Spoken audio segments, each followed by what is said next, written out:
Well, thanks for doing this, Chet. It's nice to see you again. Really good to be here, Ted. Thank you for taking the time to come out. Welcome to Tahoe. Yeah, it's nice to be here by the lake at your beautiful house. Stay at your beautiful hotel. We met years ago now as you were building the Desolation Hotel. I got to shoot some photography for the hotel. Yes. Which is a great honor. The whole hotel looks so beautiful now. They really did an incredible job with it. Is this the first time you're seeing it completed? It is.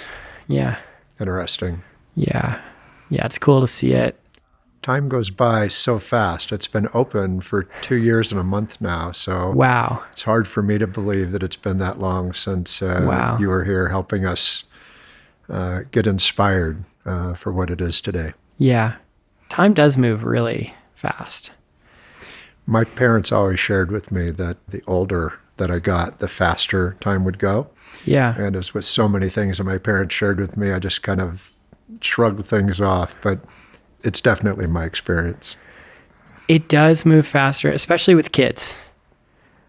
Did you find having more kids made time go faster? Yeah. So the biggest change was going from 0 to 1. Yeah. And Jan and I have 7 children, and with every one,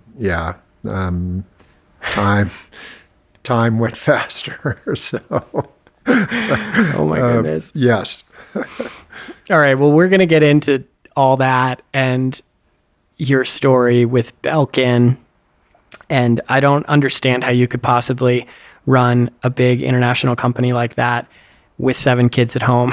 It's like, truly, it seems impossible to me. With just one kid, I feel the pressure of that and the demands of that. And I can't imagine what you must have felt in those years when you were running Belkin with so many employees, different offices all over the world, and your family, and you come from a big family, like just so many different demands for your time. I don't know how you managed it all, really. Yeah. Well, for me and for me, it really boiled down to 3 things. Jan, my wife, who took on the exceptional, extraordinary burden of responsibility for making everything work. And well, I did what it is that I did. I don't claim to have done it well.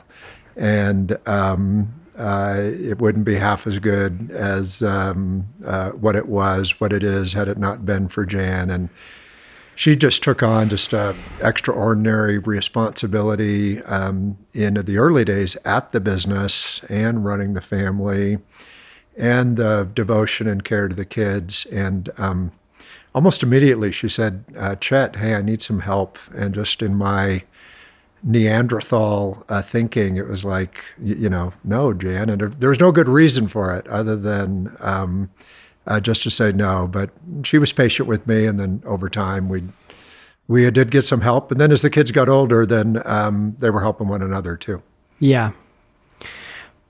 Let's go back in time. I'd love to hear kind of the origin story of Belkin, but I'd like to start before that. I'd like to start with the story of your parents, because they, as I understand it, they were very integral to the founding of Belkin as well. And understanding you and understanding your whole success story, I think begins with them and their story. So I'd love to hear just a bit about their lives. It sounds like they lived very difficult lives, challenging times, moving across the country. Was it the Dust Bowl that your dad was moving across the country during?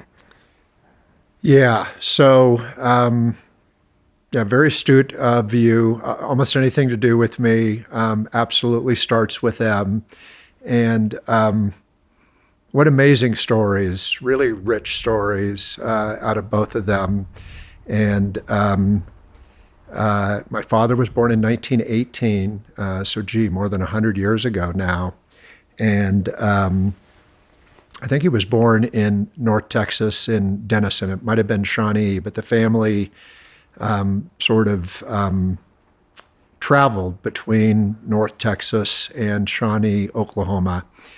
And when they traveled, on at least many of those occasions, it was in a horse-drawn wagon, staying in abandoned houses along the way for shelter.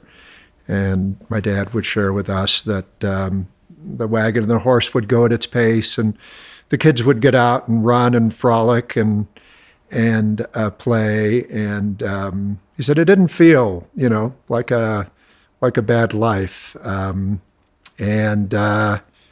Over time in Shawnee, he had all kinds of touches with historical things that happened.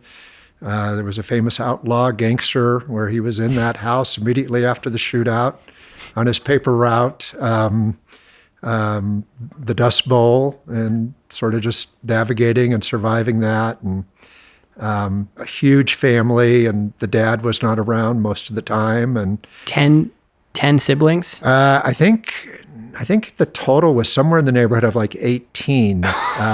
Wait, some of those died maybe at childbirth or at a young age, but wow. A mom, 18 kids, so they were taking care of themselves. And wow.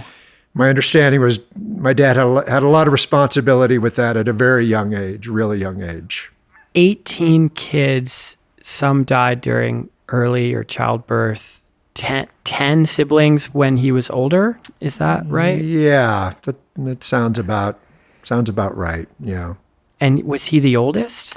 No, I think he was at the younger. He was in the younger range. Yeah, but the impression that I got from him, just a lot of adult-like responsibility at a very young age. The family didn't have much money. I haven't got the impression that some of the times the milk came through not necessarily honest means. It might have been taken or borrowed, from neighbors' houses, and had a paper route early, and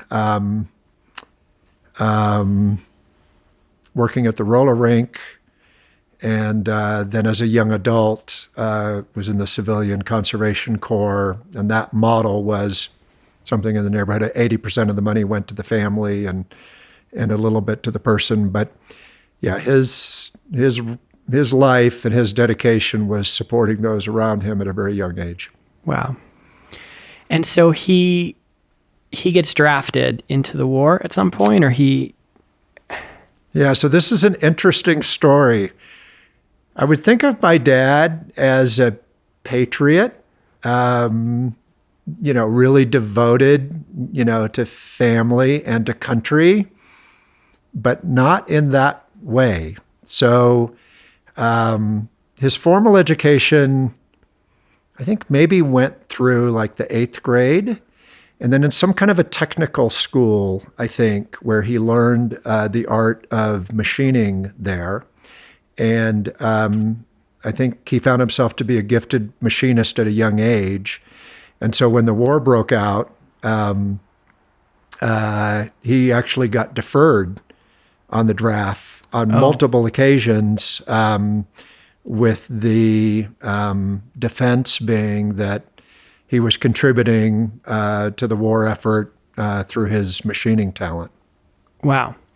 Okay, so he got deferred, but then he was involved in the Air Force, yeah, right? So he was ultimately drafted. I think he was deferred twice.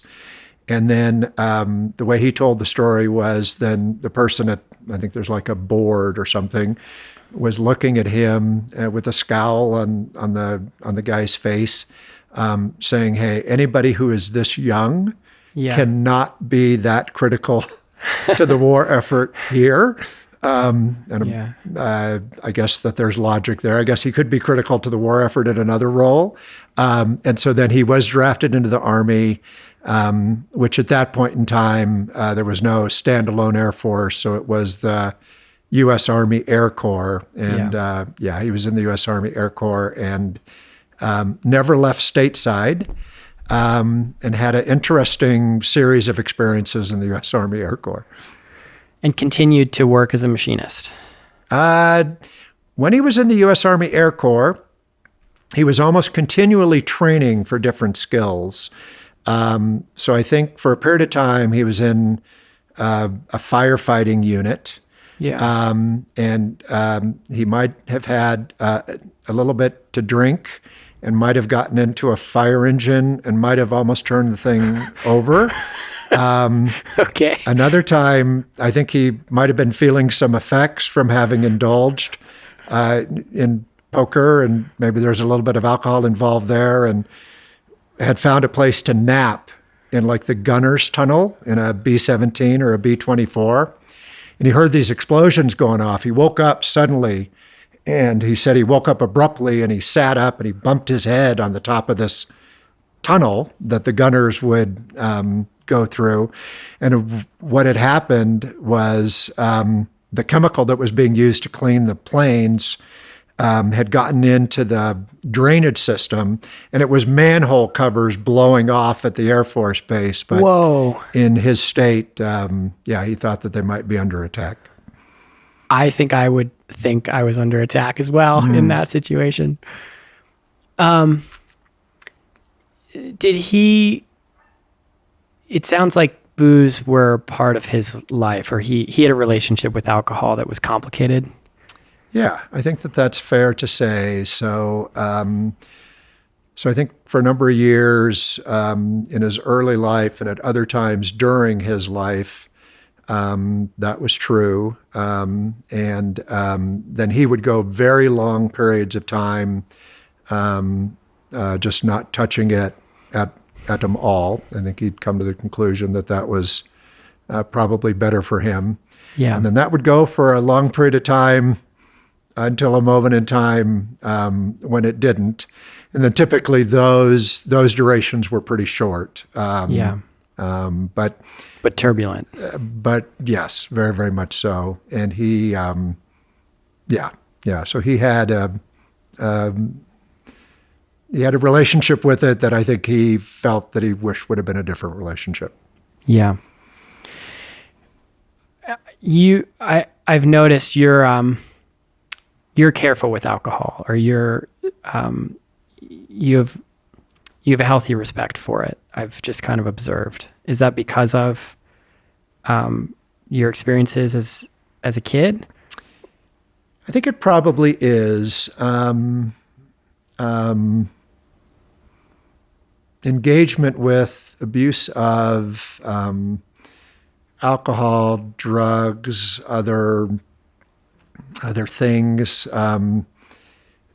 pretty prevalent in my family of origin. And as far as I can see, I've done like a family tree, both sides of the family touching almost everybody in some way. And I remember having gone through some experiences as a kid where I just sat and I just resolved to myself, this is not going to happen to me. Now, that didn't really work because we're just kind of putting a cap on something, and it just sort of manifested itself in other ways. But I was always scared of drugs, and had a fearful respect of alcohol. And so, I mean, I had some moments in, high school, like college age years, where I got carried away. And so I try to be, very aware and very, very conscious of it now. Yeah.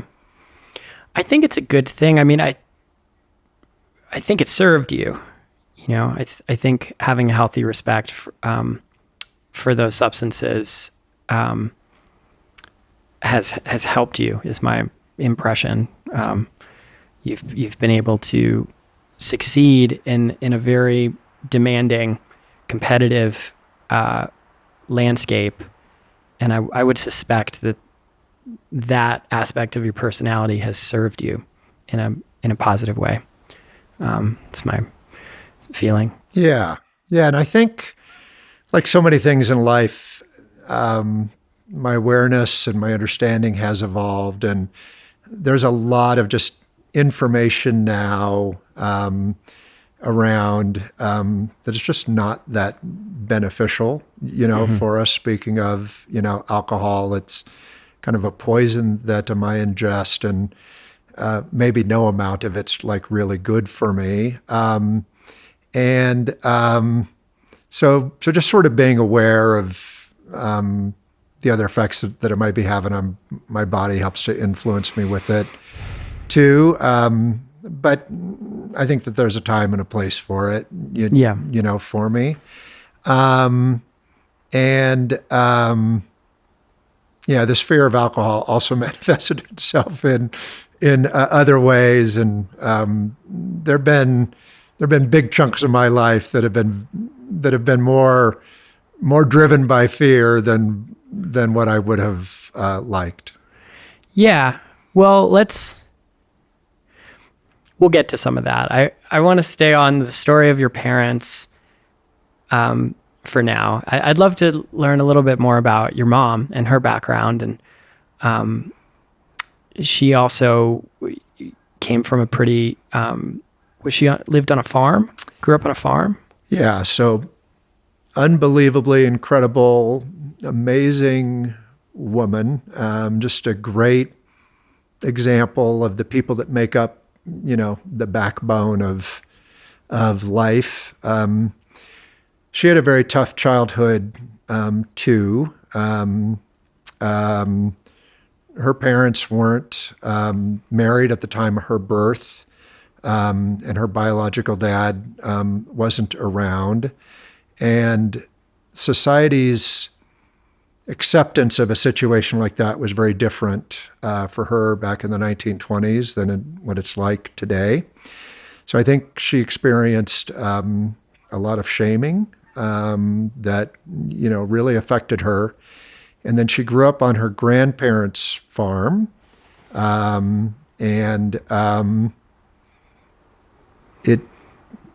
It doesn't sound like there was like a lot of unconditional love and a lot of emotional support. So I think she learned how to cope and survive at a very, very young age. And she's a fighter. She's a survivor. It sounds like both your parents were fighters and survivors going through an incredibly tumultuous period of history, straight through the World War II and the Depression when they were kids. And they eventually moved west after the war. Yeah, so that's right. So my mom was in North Dakota. And my dad was in Oklahoma. And in the Dust Bowl, various members of my dad's family found themselves moving out to California. Some of them were in migrant camps, including Camp Schaefer. And then my mom headed west and ended up in eastern Washington. Yeah. And you ended up in LA at some point. So how did they move to LA or meet and then move to LA? Yeah. So LA's a fascinating area with just a rich heritage of lots of things going on since, forever. And during that particular point in time, there was all kinds of things driving commerce in that moment. So you had Hollywood and all of this early content with music and movies was a huge energy area, and so many entrepreneurs in the aerospace. So Howard Hughes, Jack Northrop, many others whose names don't immediately come to mind. It was a really vibrant area. So my father was drawn there because there was a lot of demand for people with his skills as a machinist in the aerospace business. And my mom had a short stint with AT&T, something like that she often wondered how that would have gone for her. But then she had a very Rosie the Riveter kind of job. and found herself working in a machine shop, running a machine, and my mom and dad met there. I think they didn't spend a lot of time talking about this, so these are nuggets that I'm working hard to try to extract from them. So I'm pretty sure that I've got it right. Got it. So they met after the war in a machine shop type environment, perhaps, and so they both had familiarity with that kind of work, which became pretty useful when you started Belkin. Yes. So my mom had been married before. Her first husband, I looked up his unit in World War II, and unlike my father, that never left the country, never saw any service, her first husband was right in the thick of it, kind of like a Band of Brothers experience, just based upon the reading that I did. And he even brought back, relics. My mom and dad, both fighters, both survivors, both innovators, creators. Both of them could just make anything work and transform, things out of nothing. And resourceful. Yeah, super resourceful, and just a genius, in their own right with it. And I was both intrigued with it. I was curious. I was a little bit amazed, and I dove right in. Very clumsy to begin with.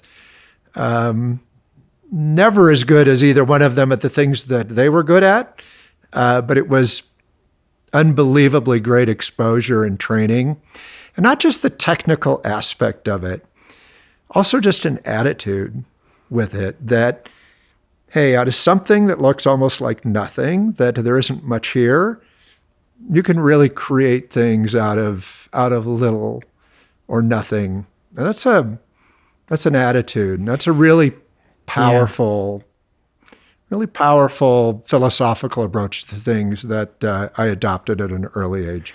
So the environment in your household growing up, they were demonstrating this kind of resourcefulness constantly, and they both had access to and skills in making machines, making a machine shop type environment, milling metal, I guess would be the term. Yeah.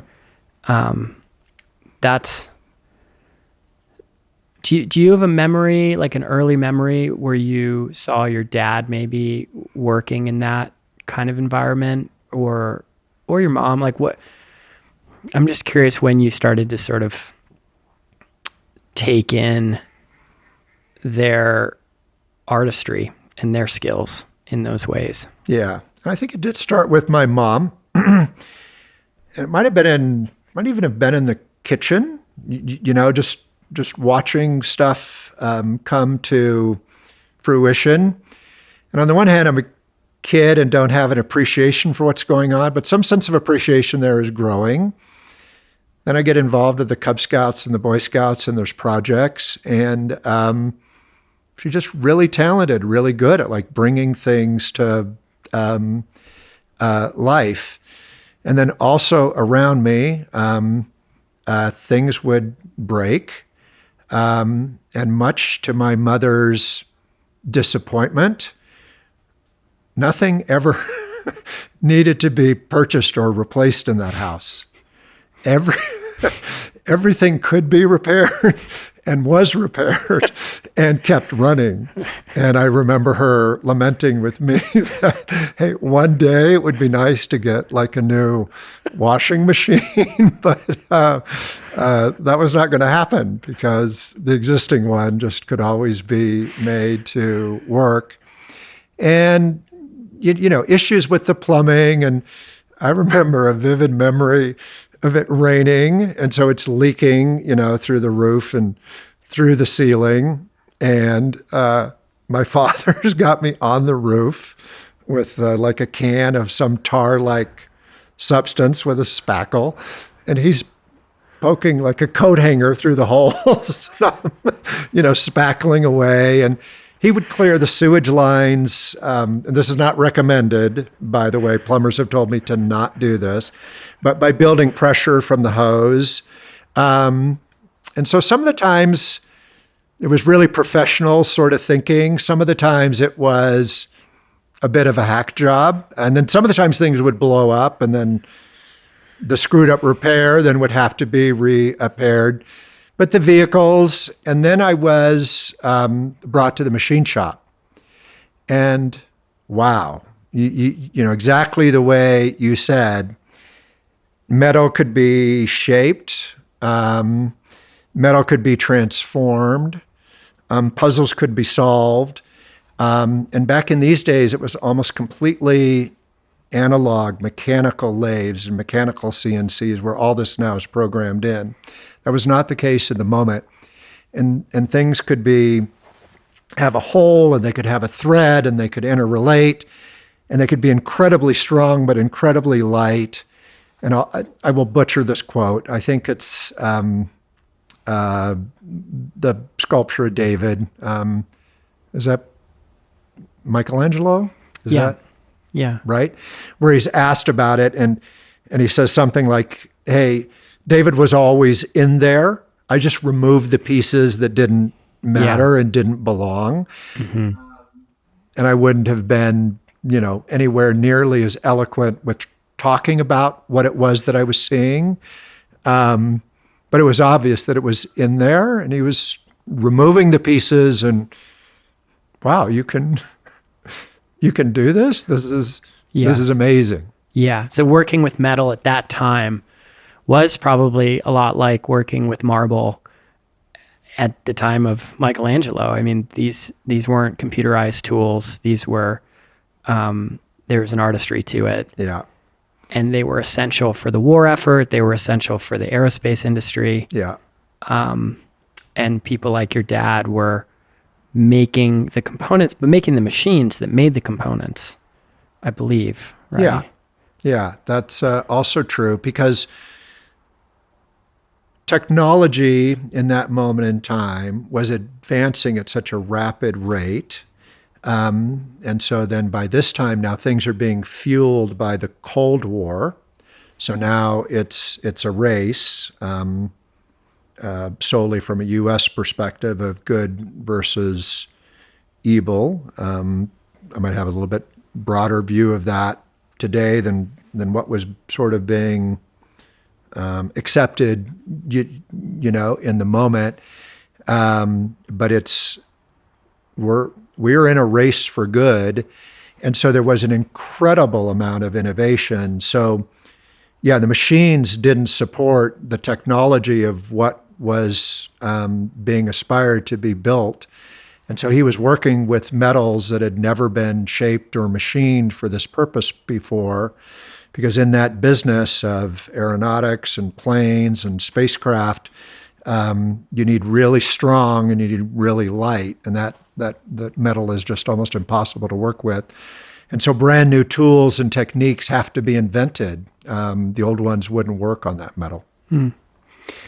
And ultimately, he was involved in making a thruster engine or some component for NASA or for spacecraft. You'll have to correct me here. But yeah. Well, I'm not sure that I even remember it or understand it completely correctly myself. But yeah, he graduated from the very what we would think of now as very basic and rudimentary lathes and mills, to things including a spin forge, where there's just intense pressure, like squeezing the metal. I don't know under what kind of, you know, pressure, and creating. I remember in the machine shop, these huge long tubes, you know, maybe 3 or 4 feet in diameter, running maybe 30 feet.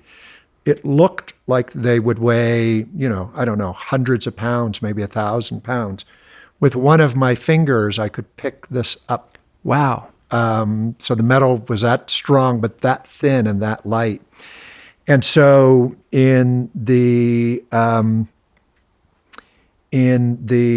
think it was a Saturn rocket. So the tubes that went down to where the rocket flame came out. He was creating these and doing these in a spin forge. Much later, my wife Jan and he and I are at the Smithsonian, and there's the spacecraft on exhibit there.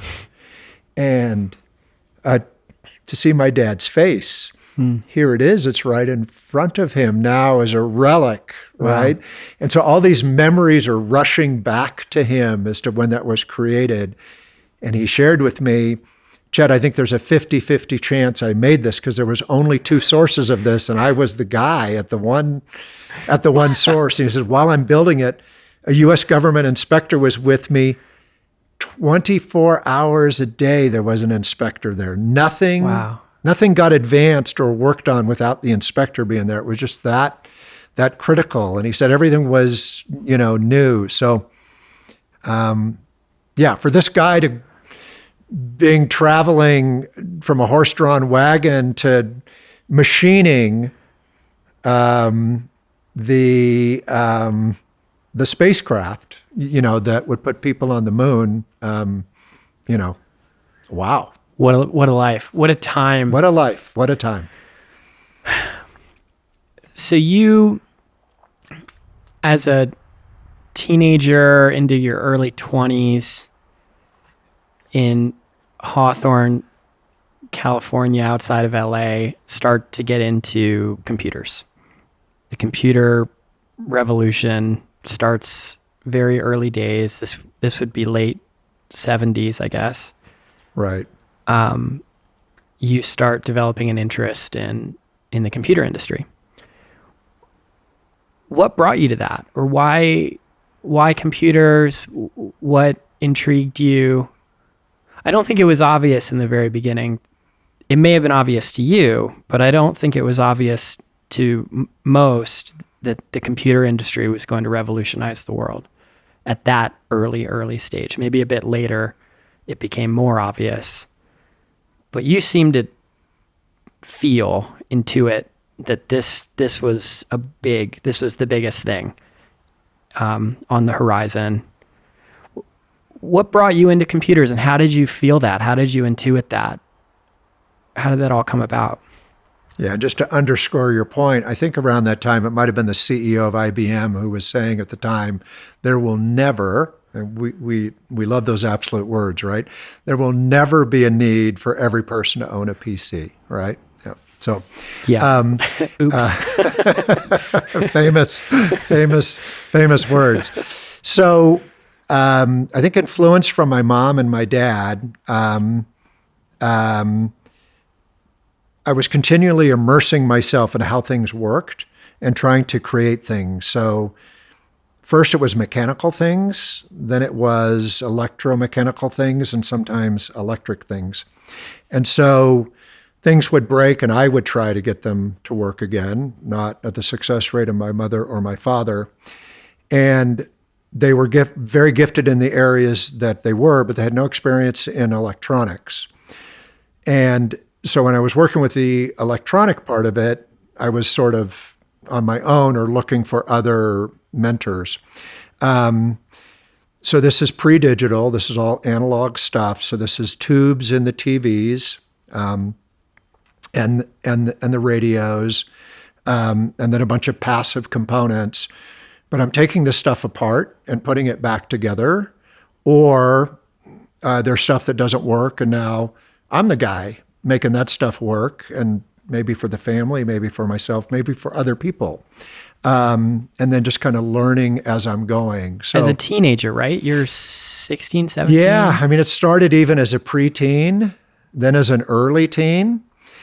And I had this entrepreneurial itch, I guess, at a very young age. So I was mowing lawns for other people.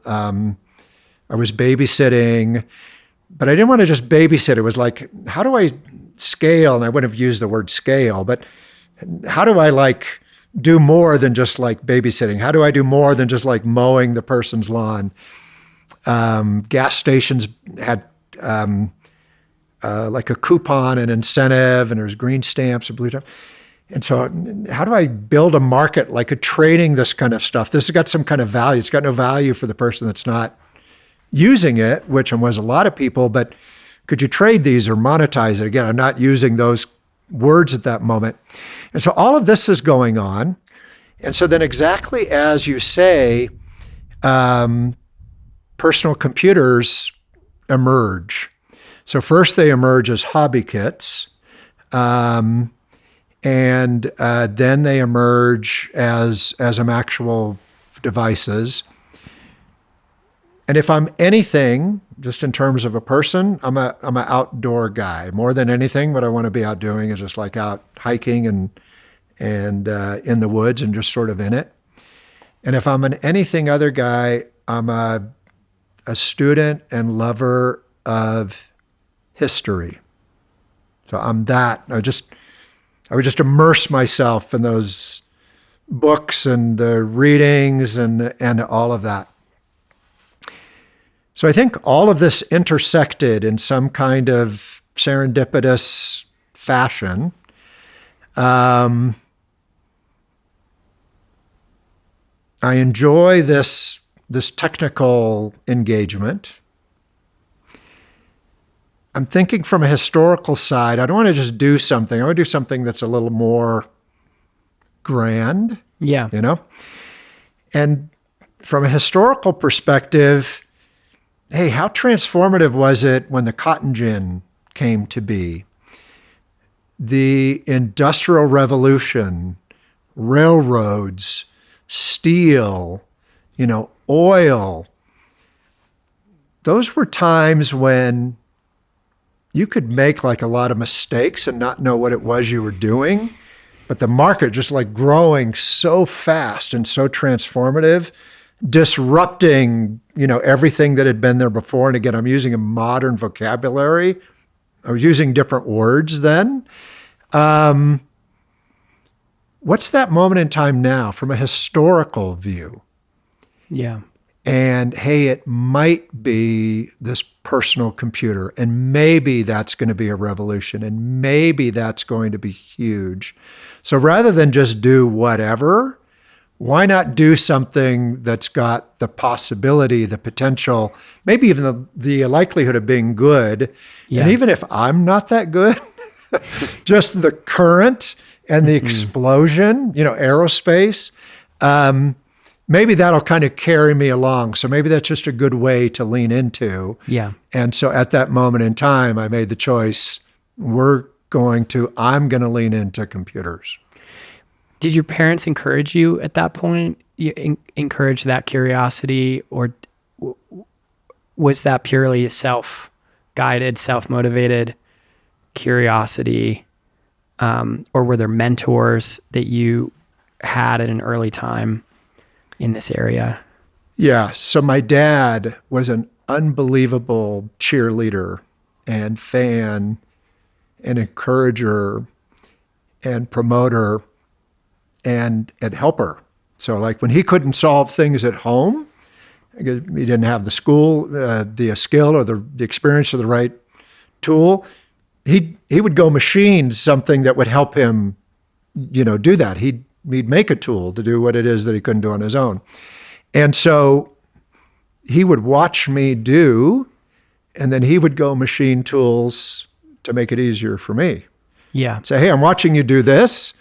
Watch this. Wow. That's such a superpower. Yeah. So really, my mom was always cautious, concerned, worried. A lot of fear. Yeah, a lot of fear. a lot of fear. But my dad was just go for it. And then I would go to him with like my fears, like early in the business. I go, Dad, I feel like I can do like what's important, but I don't know anything about like business or running a business. I don't know anything about accounting. I don't know, a long list of stuff I don't know anything about. He goes, don't worry about that. You'll figure all that stuff out, or you'll work with somebody who figures that out. You just stay focused on, he didn't use these words, but the experience you are creating for people. You just You just focus on that. Everything else will take care of itself. So you had an intuition for the possibility of the computer revolution being a revolution and a major historical event. And your dad seemed to have an intuition for that as well. And even what you were doing, you were making connectors. You were making wires and connectors. You were plugging a hole where technology was making new computers and new printers and everything had different ports, nothing connected, and none of the manufacturers were making the cords that connected all the things. So you start doing this, and it sounds like your dad at some point had an intuition that you were onto something. Yeah. So this whole thing is amazing. So I have that moment in time with, hey, maybe this personal computer stuff, maybe that's going to explode into something. It feels like it might, even that it's probable. But I got a problem, right? I know what it is that I know, but I don't know anything about computers per se. I don't know anything about the software that runs them. I don't really understand kind of the why. And so I just immerse myself in that. So suddenly I'm not reading history books anymore, but I'm reading these hobbyist books, these computer books and magazines. And again, LA, very dynamic place. So you got all these aerospace engineers that are diving into this computer space during their off hours. So there's a main drag called Hawthorne Boulevard. It's got a lot of things have happened on Hawthorne Boulevard. And there's this proliferation of hobby shops or little computer shops, mostly run by aerospace engineers doing this on the side. So I would just go into these stores and just hang out and say hi and greet them. I'd read magazines in there. I might help them, unload things, get things together. But I would just build relationships with them, and I would just observe. Because just being a sponge. Your intention at that point was to build a business, or your intention was purely curiosity? No, this is a very intentional, very, very, very much so that, hey, I want to figure out what's going on here. And I want to find the intersection, because I'm also aware of my limits, right? I have virtually no money. I have no capital. I have no access to capital. I only know what it is that I know. I don't know, 17 or something, at the time. I can only do what it is that I can do, but I want to understand this well enough to find the intersection where I can add value. And I have no idea where that's going to be. Oh, also at this time, so I'm doing a lot of, I'm working for the YMCA as a day camp counselor. I'm supporting a bunch of nonprofit organizations, and I'm working for an electronics company. So I'm also getting exposed to connectors, passive components, and also how a small business runs. So all of this is happening at the same time. I'm a student at UCLA at the end of... Here's this time management thing again. I don't understand how you're fitting all of this into a day. All this is just sort of happening at the same time, but very intentional. What's the intersection where I might be able to add value? And almost immediately, these aerospace engineers, computer store entrepreneurs are selling boxes. So here's a PC console, here's a monitor, here's a printer, here's a modem, here's a box of accounting software, here's VisiCalc, here's what have you. And people are going, whoa, whoa, whoa, whoa, whoa. I don't know what any of this is. What it is I'm looking for is I want to do word processing to replace my typewriter. So can you show me how to do that? Yeah, here are the boxes. Whoa, I want to run my business. I'm intrigued. Can I computerize my small business? Here are your boxes. Whoa. And precisely as you said, at this time, there are no standards. Well, very few standards. So engineers are just determining which connector that they're going to put on the box. with little or no consideration of the connector that somebody else is putting on their box. And they're just putting the transmit signal on a pin that they choose, a receive signal on another one. There are some standards. The beautiful thing about standards often is that there's so many of them to choose from, right? So there's a bunch of them, so there's no standard.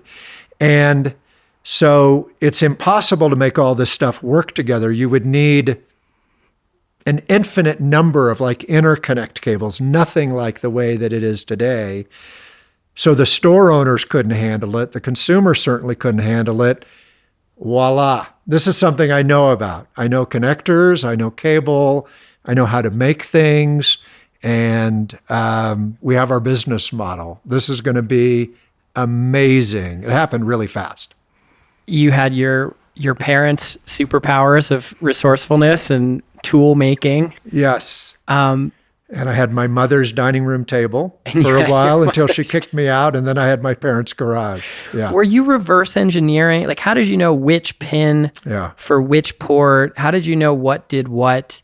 Didn't you have to like understand the way that the box worked and what signal was supposed to come out of each port to make the connectors work? How did you figure all that out? Yeah. So in the first instant, I had no idea.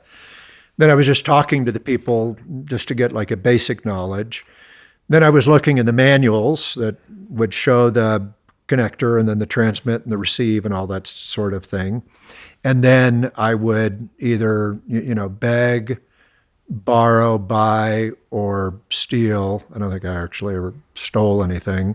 The part, and then I would take it apart and then put it back together again. So a combination of all of those things, very, very quickly it was clear, how you make this work most of the time. And then some of the times it wouldn't work, and then figure out you have to add a handshake or, what have you, or calling a technical support line. Yeah. And so then the business model immediately was we would make anything work with anything. So we were your one source. You never had to worry about anything as the store or as the user. And then the problem is we didn't know how to make anything work with anything without teaching ourselves first. But every time we did it, then we had our database, and our database was a recipe box of 3x5 index cards where we wrote the pinouts. And so once we built it once, then we could always build it again. Got it. Non-digitized. I love that. So you're... Yeah, we definitely were not on a computer in the beginning. Yeah. So you're in your early 20s, 21, 22, something like that. Yeah, so all of this is happening progressively over time, first on a part-time basis, 17, 18, 19, 20. But when I started doing it on a full-time basis, it was in October of 82, so I'd have been 21 years old, almost 22. Yeah. Early 80s, you're doing this full-time. You have to make a choice about whether to go back to college or continue doing this at some point. Yeah. And you chose to not go back to college. Yeah. So I left UCLA already. So I was 17 when I got there. I was only there for like 2.5 quarters. I loved it there. I loved school. I loved being there. But I had this burning passion and burning desire that was just overpowering anything and everything else. School, time with friends, success or failure, I had to do this. So school was the first one to fall by the wayside.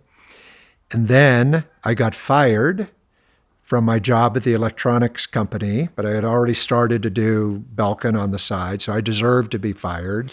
Because you weren't prioritizing it. I was paying more attention to my night job than I was my day job, so I earned being fired. And then the moment that I was fired, then I said, okay, do I go back to school and just get more foundation? Do I go get another job? Do I do a combination, or do I go full-time into this business? There was only one person supporting the way I was leaning already to go full-time in the business, and that was my father.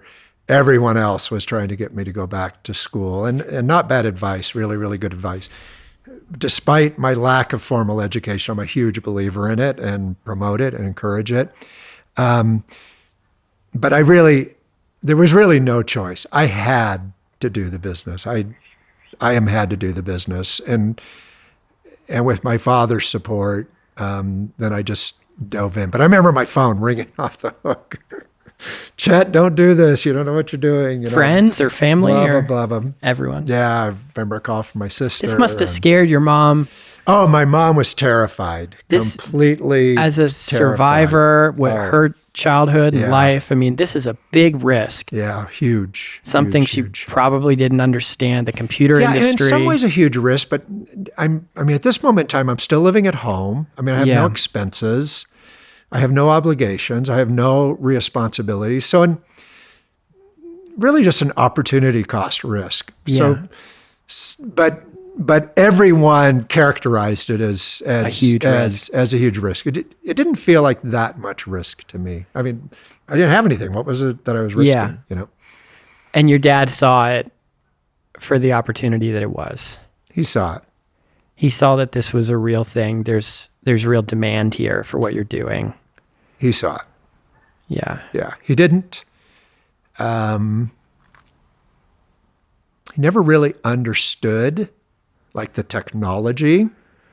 And as time went on, that gap, got larger and larger and larger. But he understood everything that needed to be understood just in terms of the concept. And since our early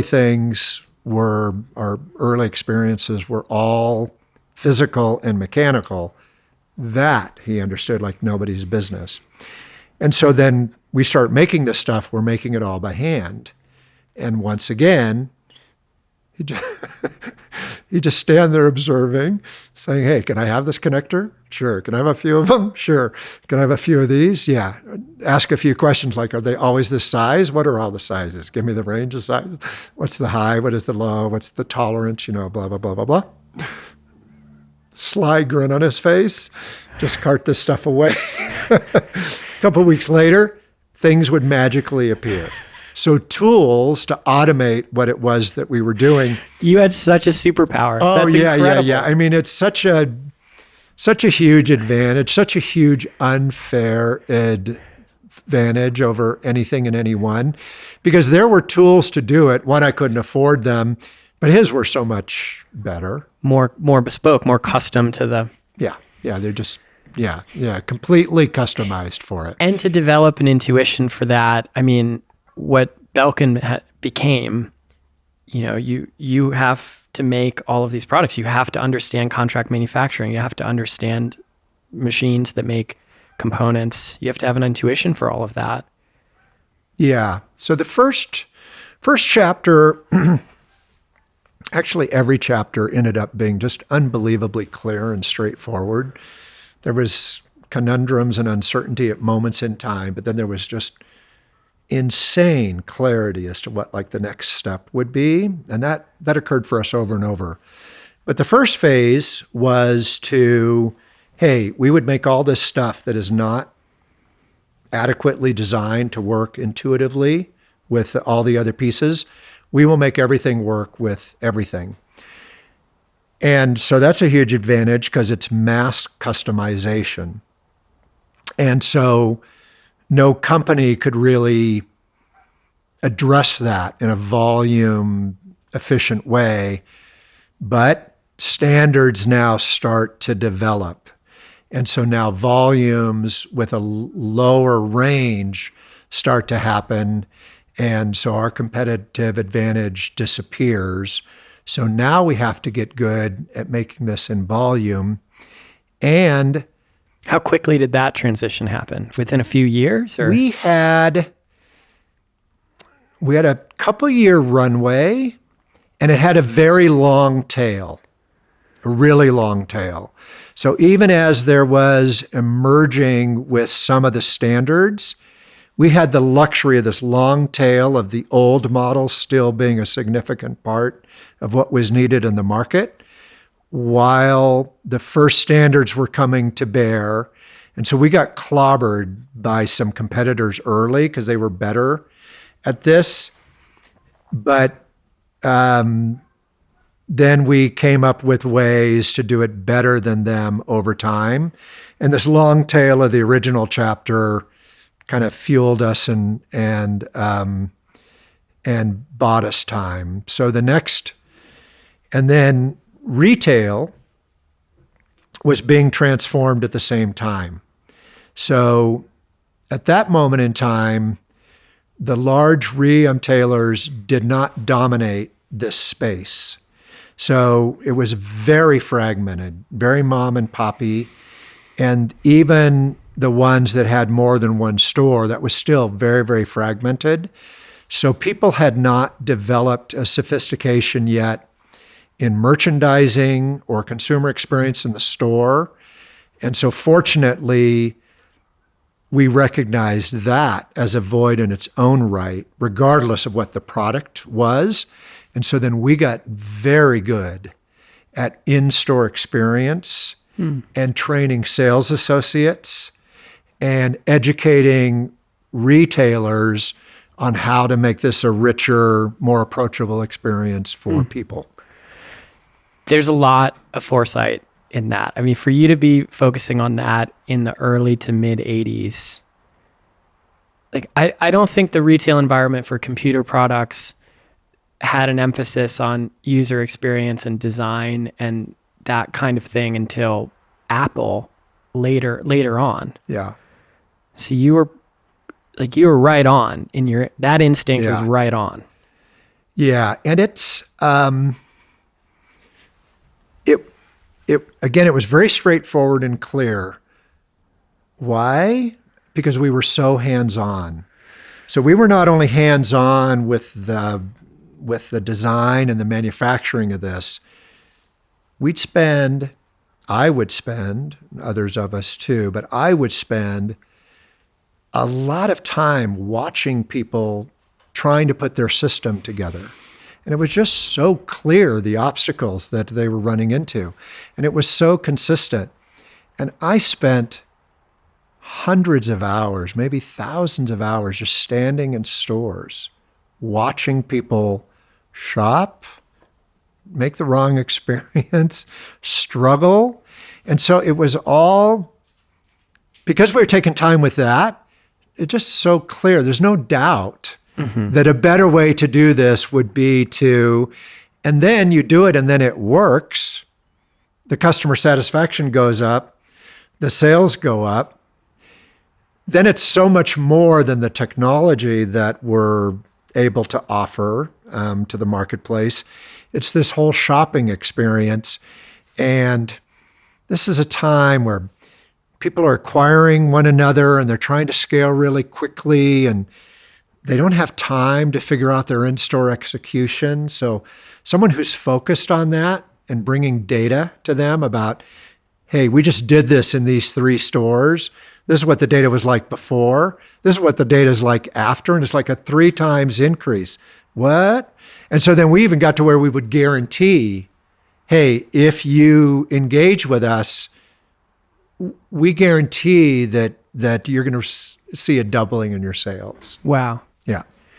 Yeah, so you're helping the store owner. You're helping the... Yep. And then the chains were little. And I mean, we remember when, Apple almost went out of business. We remember when Best Buy was almost out of business and CompUSA was going to buy Best Buy. And there's probably almost nobody left on earth who even remembers who CompUSA is. And we remember Fry's when it was a grocery store and they had their first electronics store. And most of the manufacturers aren't around. No. So, I mean, we're going back. That's when Radio Shack had a computer, the TRS model. Adam Osborne developed his luggable Osborne computer, the K Pro, and a bunch of other ones that I'm not recalling in the moment, but Atari.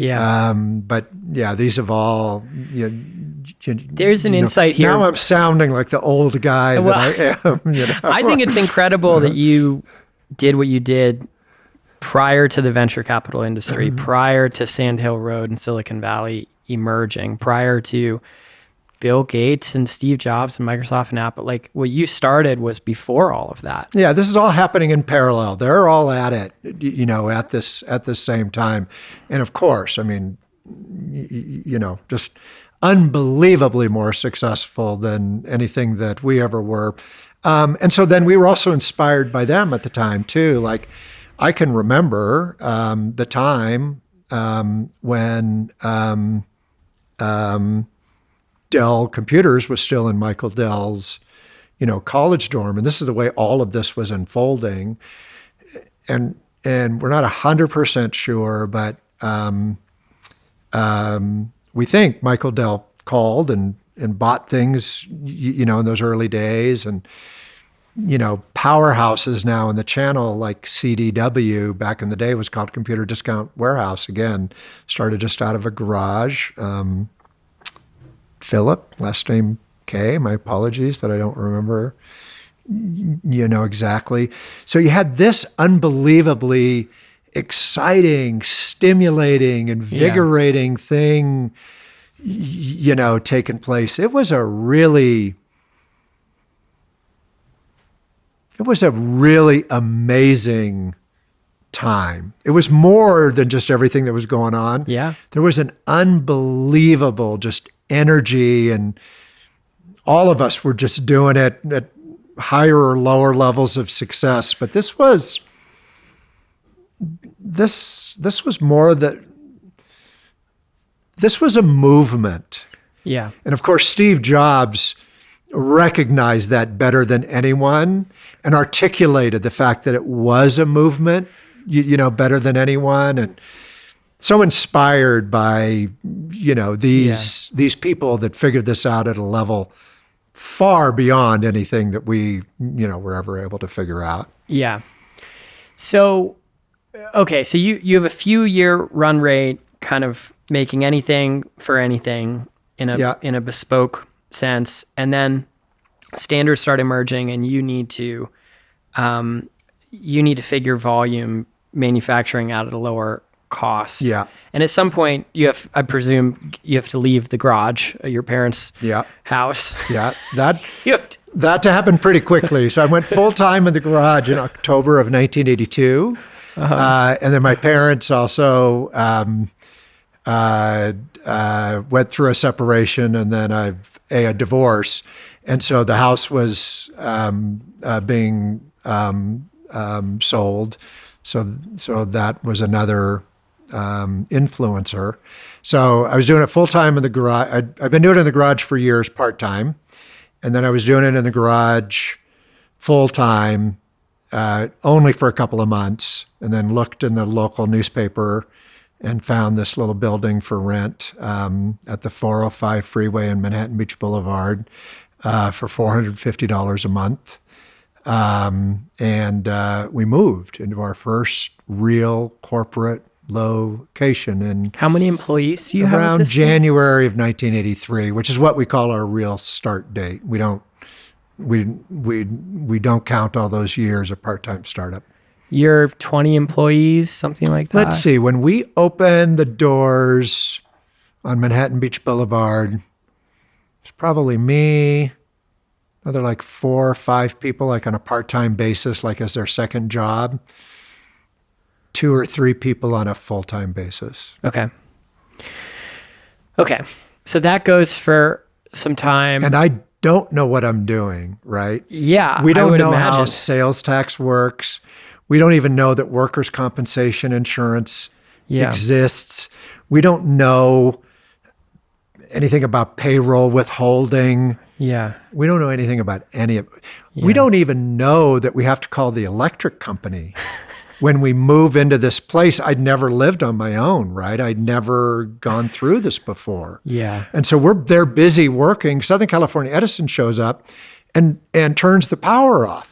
Yeah. Wow. And so I give it a few minutes. I go outside. I go to the guy. I go, "Hey, our power's off." He goes, "Duh, yeah." I go, "Well, can you turn it back on?" He goes, "Well, can you pay your electric bill or establish service?" I go, oh my God. So now we have no power. It's going to take days, right, to get the thing going. So I haven't told this story very often. Maybe enough time has elapsed where it's maybe okay to tell it. So I put ingenuity to work and we got the power turned back on until we got it formally turned on. And then right before it was going to be formally turned on, we turned it off so that it could be turned on. But I mean, we had to keep the business running, or that was the thought at the time. That's the resourcefulness. That's the resourcefulness. Yeah.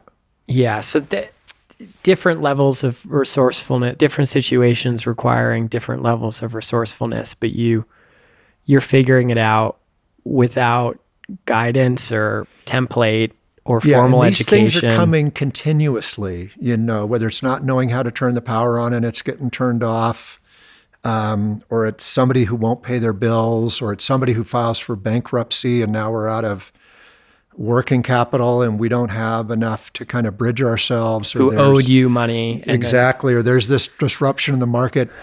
It's coming continuously. And we have to be innovative and creative, and we have to solve every puzzle when it comes, or we're dead.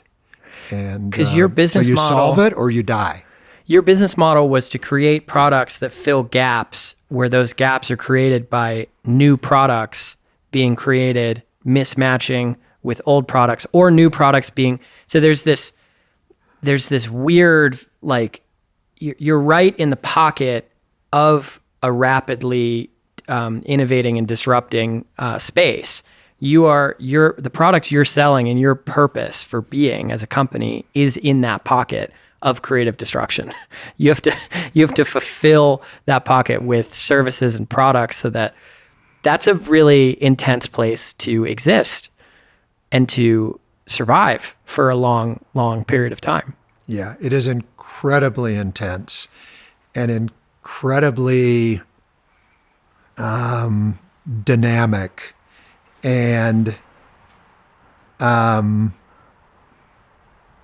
it's exactly as you said. It's what we built the model on, so it's what it is we needed. But man, just a continual amount of work. But a positive with it, a negative with it is if we got everything figured out perfectly, it didn't really matter because it would only work for a few days or weeks or months, and then it would get disrupted again. We would have to figure it out again. But the beauty was every time we screwed up, it didn't really matter because we got another bite at the apple in a few days or a few weeks or a few months because it kept going. But I had to stay incredibly focused and in it. And it was mostly fun. It was sometimes chaotic. It was really stressful. It was all consuming. Yeah.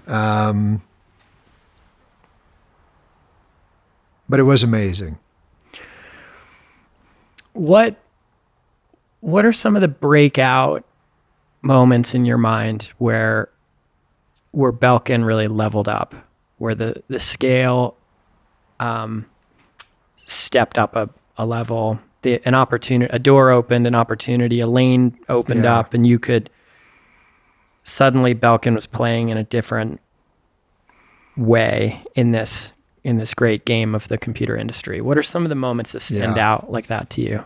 Yeah, so we started so small and we grew to, a decent size.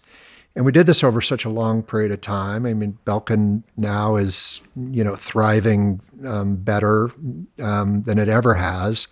And so that's now, 40 years later or whatever, there were dozens or scores or hundreds of like these breakout like moments along the way. There were just so many. Our business model was built around anticipating and exploring and then curating and creating these breakouts. But there's a few favorites that definitely come to mind. One of them was this moment when music was going from analog to digital. Mm-hmm. And it had gone from albums to CDs. And then it had gone from CDs to static memory on some kind of a device where I could store my music now digitally. And then, particularly for a younger generation, I was suddenly not buying my music at the music store on a media, but I was, at that point in time, almost exclusively downloading it illegally, and then finding a way to store it on my I was too. device and sharing it back and forth. I mean, Yeah. it was virtually everybody, not to ever condone or make excuses for any activity that's not legal. But there was no legal way to do it, to speak of, That's how it was at that point in time. that was the least bit, rational. Okay, so here we are, and again, we had hundreds of these moments, right, where it was something like this. And okay, this is now being disrupted in this moment. What does this mean? How might this play out for us, right? So we're thinking, we're looking, we're contemplating, we're observing. Man, this is exploding. So this company Creative has got memory in a plastic box as like your music player. Sony's got the Walkman on a little cassette tape. So it's very obvious that that's going to evolve to some kind of digital memory, and it's going to be stored that way. Philips is active in this space. This is going to go from a very chaotic, sort of unnatural way to kind of get the music. This is going to be a mainstream thing, right? And then the day came that the sale of unrecorded CD media, so blank CDs, exceeded the unit sales of recorded CDs. So the day came when we're buying our music that way. Now there's more that are unrecorded, and 90% of those are going to, music, right? That must have been a scary day for music executives. Yeah. They were having their own, moment with this, Yeah. So and my friends who are artists say that it got disrupted in a way that actually is, never ever really settled. But that's a whole nother topic. That's a whole other thing. Yeah. But so we say, hey, okay, this is obvious. There's going to be a way for us to pay for music on a download basis. It is inevitable. And there's going to be a much more sophisticated experience on a piece of hardware. And music's not going to be only me listening to the music off of this box. This is going to be my music, and it's going to be how I listen to it in the car, how on the go. I don't listen to music only by myself. I listen with my friends. This is going to be a lot more interactive. And so what does the ecosystem look like around this box now that music's going to be in this box? And we get music playing in the car. We get it playing for friends and family in our house, in our business, on the go, because it's not just going to be me listening to the music on a box. And so then we say, okay, who are going to be the major players in this space, right? So Sony came to mind as number one because I already had the Walkman. Philips was high. And then Apple made the list. And so we started to explore and just kind of share our ecosystem thinking with some of these brands. And we had a great relationship with Apple, already doing other kinds of work. And there's no better brand or better company in the world to work with than Apple. They're just such creative people, such innovators, such brilliant thinkers. And so in the conversation with them, it was apparent that there was thinking and work going along with this. And we were fortunate enough to earn a possibility to be invited by them to work on a new concept that we know of as the iPod today and iTunes. And so just sort of imagining that this was going to happen and trying to be self-informed and having a point of view as to how it might unfold, and then reaching out to likely people that might be constructive to kind of work with. I mean, that's one of the most transformative moments for Belkin, was that particular moment in time. And so I remember the Apple store around that time period. The retail store became a big strategic focus for Apple, and the retail store housed Belkin products around sometime after that time. Yeah. That became, it was Apple products and a bunch of Belkin products. Yes. And there were some other brands, but Belkin stood out as kind of the primary accessories brand in the Apple ecosystem. Yes. And so that opportunity emerged from what were you doing in relation to the iPod, or what were you making accessory components for it? Or yeah, so we were and just for clarity, all the ingenuity that mattered, all the technology that mattered, all of the foresight that mattered, was Apple. Apple just, I just can't emphasize that enough. And it's just an honor and a privilege. Anytime that we're allowed to work with them in any way, it's an honor and a privilege. And we work hard to, earn that. And some of the times we have, some of the times we haven't. But we were able to earn a role developing closely with their guidance, with their engineering teams, integration of how the experience would work, an entire ecosystem of accessories and enabling devices and technology around the iPod and iTunes that allowed the iPod to play in your car.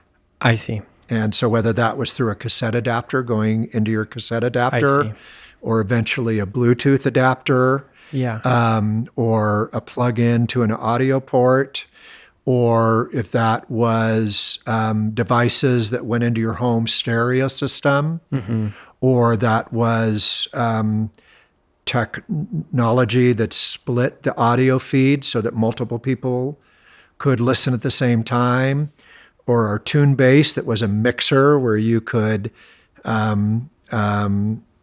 mix and develop the music with an iPod plugged in to the Belkin device. It was an entire ecosystem because Apple saw a million times better than we did. Also, that while that iconic marketing image in that moment was a person with earbuds in, with a wire at the moment, going to your iPod in a dancing silhouette, that was only one experience. And so it was a whole ecosystem of bringing iTunes and the iPod to life in a much broader sense. All of that is 25 years after, almost 30 years after Belkin's formation. Is that right? I don't remember when the iPod came out. 2000. I should remember. 2005, maybe. Yeah, so that would be like 20 years. Yeah. Yeah. So there's 20 years of Belkin growing and surviving and making products that, because you didn't take outside capital. So we didn't. You grew on your own revenues. We did. So we had some constraints.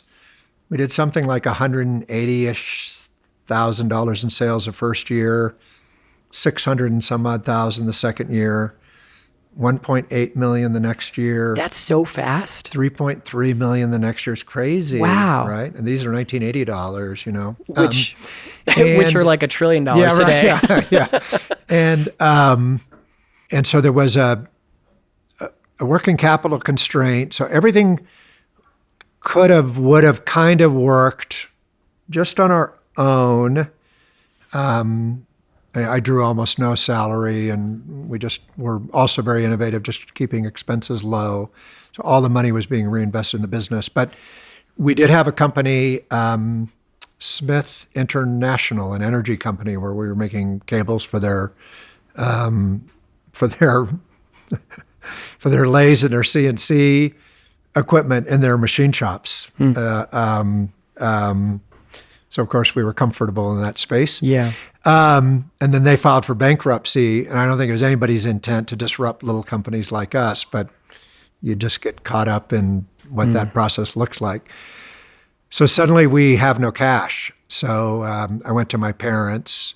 This is a few years into the business? Or? Yeah, the first one was pretty quick. And interest rates were unbelievably high. We think they're high today. The late 80s, they were like 16% or yeah, this is like for mortgages. Yeah, it's like 18% for like this consumer lending, kind of thing. And mortgages were, they're double digits. And so first we borrowed a few $1,000 from my parents. So my dad was very supportive. My mom was supportive and wanted to be supportive, but just scared, just really scared. And they didn't have any money. So then it was a mortgage. It was a lien against their house, right? Oh, wow. The only asset that they had.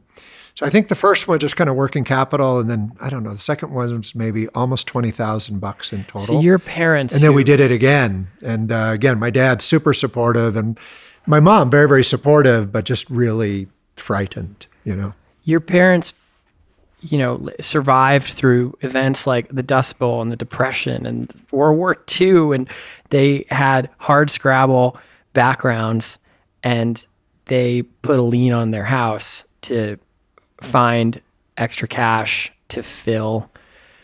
You can't make payroll because a client of yours has filed for Chapter 11, and the business is going to go under unless you come up with some number of thousands of dollars, tens of thousands of dollars, which is a lot back then. Yeah.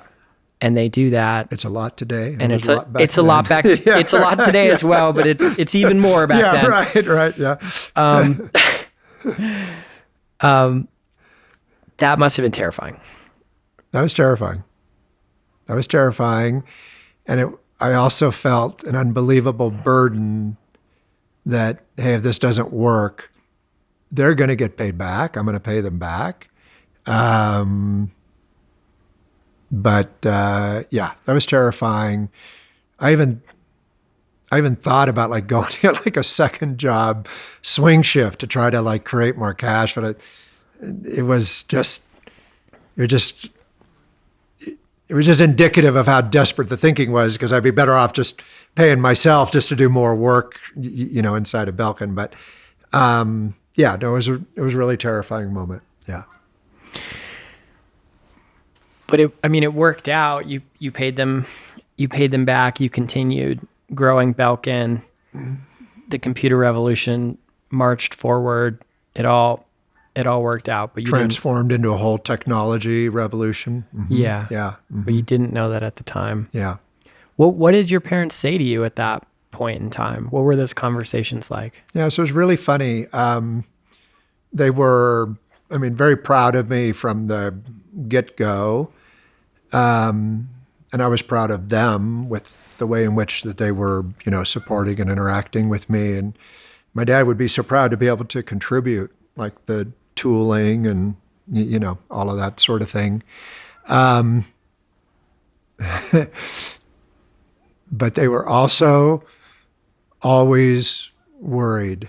My dad didn't express worry to me directly, but as Belkin grew and became more secure over the years and more stable, and it was a little more likely that it was all going to be okay, and then ever increasingly more likely, he would ask other people who worked there, is the business okay? Is Chet okay? Is the business going to be okay? Is Chet going to be okay? So he wouldn't say that to me. He wouldn't ask that of me, but he was asking that of other people. And then so they were worried. They would tell me about it. Yeah. My parents were worried, and they would say, "Yeah, I think Chet's okay. I think he's going to be okay. I think the business is okay." Laughing, because to them it seemed, more certain than not. Could you just handle that amount of anxiety? You don't seem like a very anxious person, but with everything you're describing with this, I would be extremely anxious in situations like this. Yeah. So I was good at coping or bad at coping. I don't know if it's good or bad. Maybe it's a little bit of both, where I would just resolve myself that we had to get through it.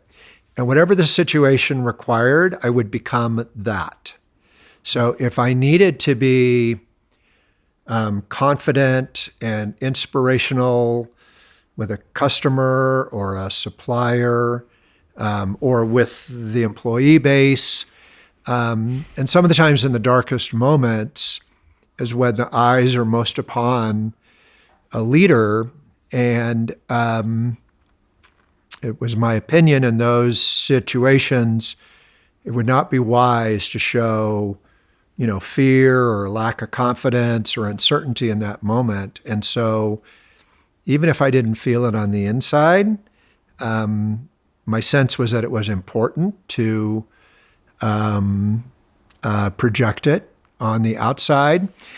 And so for good and for bad, I developed a skill, at being able to do that. So there were times when I was in a very dark, tumultuous place inside and kind of barely hanging on, but presenting myself in different ways on the outside. And then that would manifest itself in very unhealthy ways. So I'd, look for other coping mechanisms. I would take it out with emotional inappropriateness. I didn't think of it as abusive in the moment, but it would be behavior that would be very out of bounds of what's okay with me today in the moment, mostly with my wife. Terrible, not in the moment for my children. It had a lot of negative consequences. It's I'll say refreshing to hear you analyze your past behaviors like that. I don't think people do that enough. We all are imperfect beings, and the amount of stress it sounds like you were under was extreme. But to self-examine and make transparent how you see it now is refreshing and enlightening, and I think helpful for others, because everyone's lives are really hard. Everyone's lives are hard. Yes. There is no easy. Everyone's lives are hard. Life is not easy, and for me, when my life is hardest, it's usually me making it hard for me. That is, Belkin reach expanded, and we had global reach both on the engineering and the technical development and the manufacturing and in the supply of technology and experiences and solutions and the like. Some of my world travels are not as deep as yours, Ted. You have some great world experiences that far surpass mine. But I got enough of those. And for whatever reason, I always love just immersing myself. Maybe, again, probably not to the degree at which you've accomplished that in your own life. But I would try to immerse myself just like in the local, scene. And yeah, for the 8 billion of us around the world, for some of us, life is really, really hard. And for billions of us, we're not making it hard. It is just hard. And not unlike my mom and dad, people are surviving and finding ways to even, thrive. And my admiration and my respect and, just flows out to all of them, to all of us, to everyone. One of the things I noticed, life is hard, life is suffering, as the Buddha once said. Yes. One of the things I notice about you, Chet, I respect and admire deeply about you. You have a leadership style. I'll call it servant leadership, but it's your own style of leadership, and you, for my eyes, exemplify it. Like, you really take care, and you're generous. You take care of people around you. You take note of people around you. You try to touch in with everybody. You're very, a servant leader, I guess, is how I would describe it. And I'm just curious, did that evolve through all of this? My mom and dad were very humble. They were servant leaders in their own way. So I got that example very early. I was very fortunate. I got involved with the Scouts, and that was a great experience of developing, leadership just as a kid, for all of us that were involved with it. And the exposure to the outdoors and just getting perspective. We as people, I don't know what the camera's capturing with the scene of Tahoe and the desolation wilderness in the background, but I mean, you get out there in the Sierras and, this is amazing. We're pretty insignificant. And if you're not I don't know how you can't be out there and not be in touch with that, you know? And then being involved with the YMCA and just the values and the principles, and being a day camp counselor. Then I was working with marginalized kids, giving them their first experience in the mountains. And we were all learning together because I didn't know what I was doing as a counselor either. I didn't have any training in that. It was very obvious to me, we're just all people and we're just all here. We're all sort of doing the best we can. And the only thing that matters in life is relationships. Yeah. That was just really obvious really fast. And so some of the times I nurtured relationships really well. That was really fulfilling. And some of the times I was really inappropriate. And man, that felt really bad. And so I was reinforced to do the better because that was rewarding and made me feel at peace and fulfilled. And the other just made me feel angst and very uncomfortable with myself. And people don't care how much you know until they know how much you care.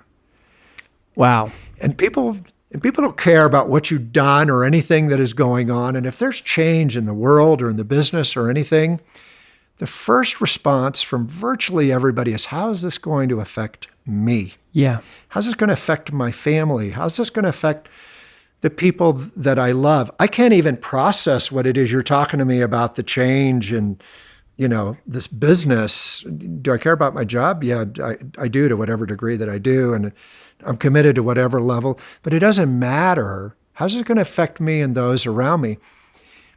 And as that became increasingly obvious to me, everything just lined up. It is all in the aftermath obvious. Yeah. It's simple. And it's all just so basically true that the right thing to do is to be in touch with the person and have empathy and compassion and be with them for what this experience is. I mean, it's just the right thing to do, period. It's also the right thing to do for the business because they're not with you. They are with you anyways. You could be talking about whatever it is you're talking about. They're not with you. Yeah. They're having their own experience in this moment, whatever that moment is. And the power, the effectiveness of a team that values one another, has admiration and respect for one another, and will walk to the end of this earth for this other person, that's power. Yeah. That's power. So it's the right thing for me. It's when I feel the best about myself. It's when I'm at peace. It's when I'm feeling good. And it's the right way to accomplish things. Divisiveness doesn't work. Yeah. It doesn't work. This kind of connection, no match for it. There's no match. I just love everything you're saying, and it's so. I just find it amazing that you centered in on that as the so it took a while. Thing. Okay, so it was a process. So there were these moments in time, right? The very first time that I was a manager ever was at this electronics company. So I'm very young. I don't know what I'm doing. I don't know how old I was, 17. I've got like 4 or 5 people working for me. I don't know what that means. These are all people like in their 30s, 40s, 50s that have been grinding away, know more than I do about virtually anything. And I think I was coming across like in a really authoritative, non-collaborative, way. And somebody said to me, it was the biggest gift that I ever got, like in my management training. I can picture the person, I don't remember her name, said something to me like, Chet, we are not your day camp kids. Whoa.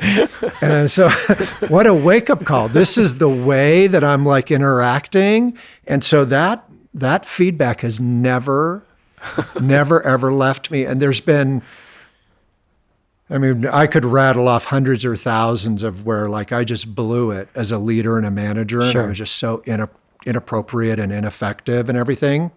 So that's almost an infinitely long list. So do not get me wrong in any way. But then when those happen, I don't feel good. Yeah. I feel bad. And the results are bad. Yeah. The results are bad. I don't want bad results. I want good results. I don't want to be a person that I don't like. Yeah. I don't want things, I don't want tension. I want good in the world. Yeah. I really do. And so then over time, I have these bad experiences, these ineffective experiences. Ouch, I don't like those. So then there's fewer of those over time. Yeah. And these are really successful, enriching experiences. Wow, I really like that. Then there's more and more of those over time. Yeah. So I think you'd be getting a piece of this if you were talking to me when I was 22. I really think it was I think it was there. Yeah. But it's probably more developed talking to me today than when I was 22. Yeah, experiences shape us. Yes. I wonder, Belkin in its more mature stage was in a commoditized, the components and the parts that you made, the accessories, you were in a fight with commoditization to some degree. But you also were able to be a brand, and you were able to sort of sit outside of that, which is somewhat unusual for things that are in the world of commoditization.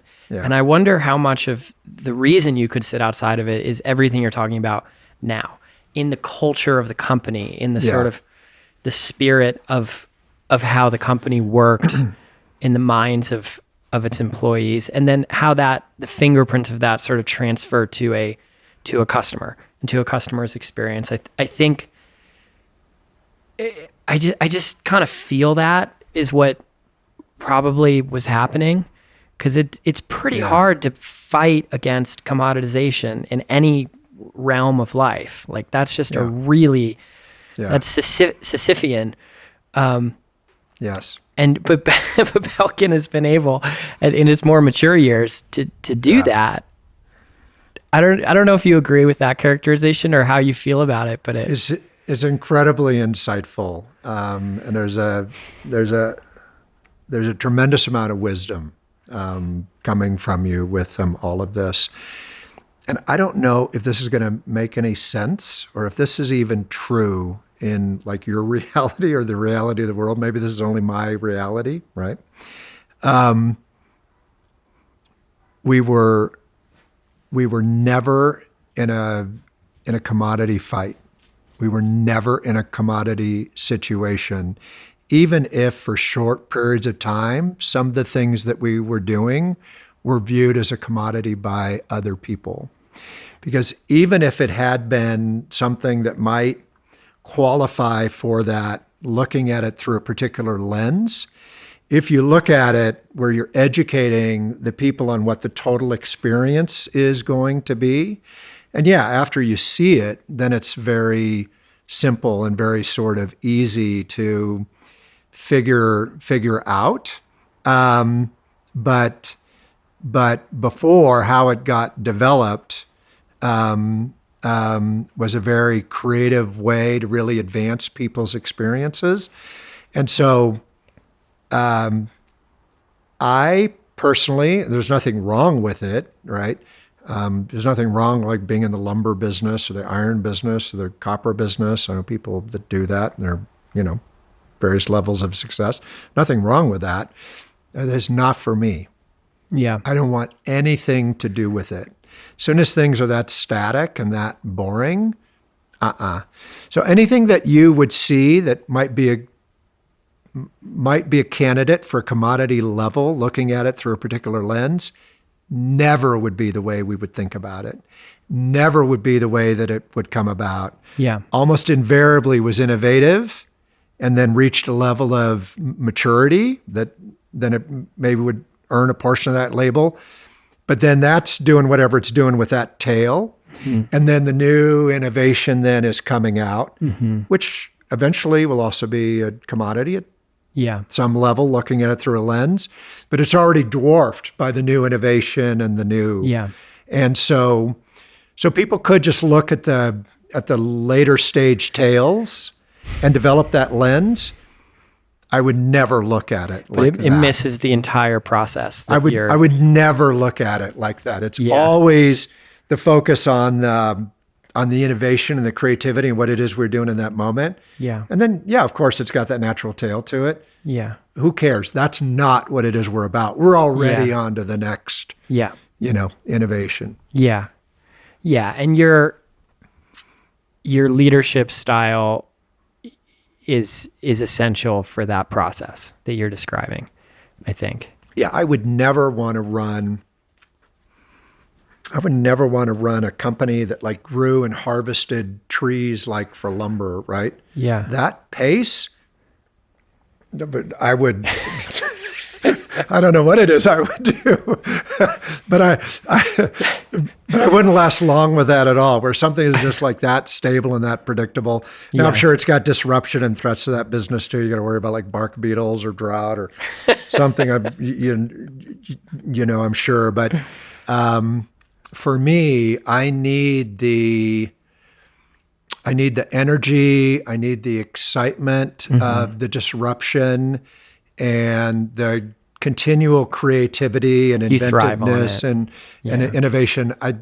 I thrive on that. From a work standpoint, I need that. The other would just be, the skating to where the puck is going thing too. I mean, these are complex tech ecosystem progressions, and you're attempting to skate to where the puck is going and doing it with hit rates, Well, we're wrong all the time. You just don't see the times we're wrong. You're only seeing the times we're right.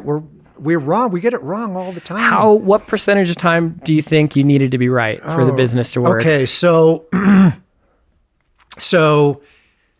if you're only so good, you have to be right a little bit more than half of the time. Mm-hmm. But if you're able to make 100-yard drives consistently, if you're able to throw big long passes, if you're able to hit really long balls, you only have to be right like a third of the time. Yeah. Something like that.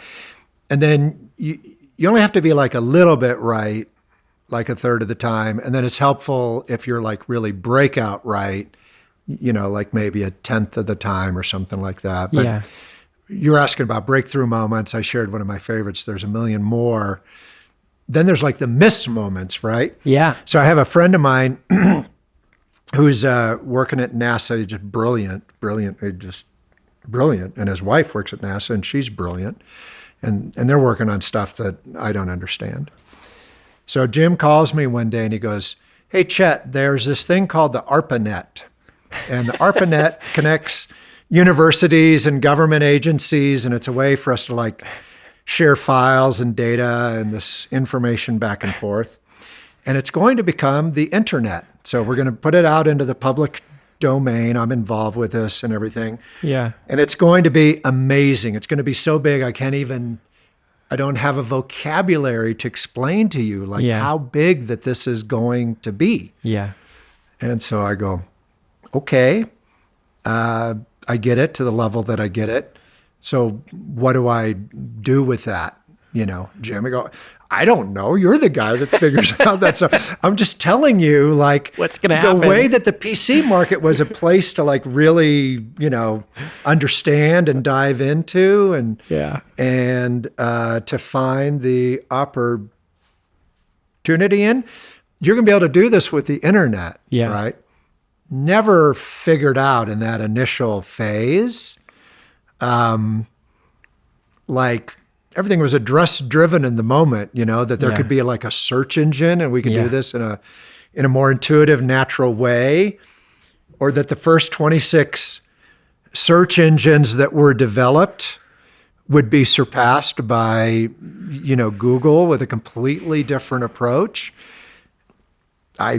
If there was an opportunity there, like I never figured it out. We never figured it out for that phase. And then we figured out things over time. But I mean, you could put that in the missed category. Yeah. Yeah. You were getting special information. You kind of saw what was coming before it came, or were told about what's coming before it came, but didn't integrate that into the business, didn't create a new product or service. Didn't imagine things being cloud-based. I didn't imagine, on that day, I didn't imagine hardly any of it.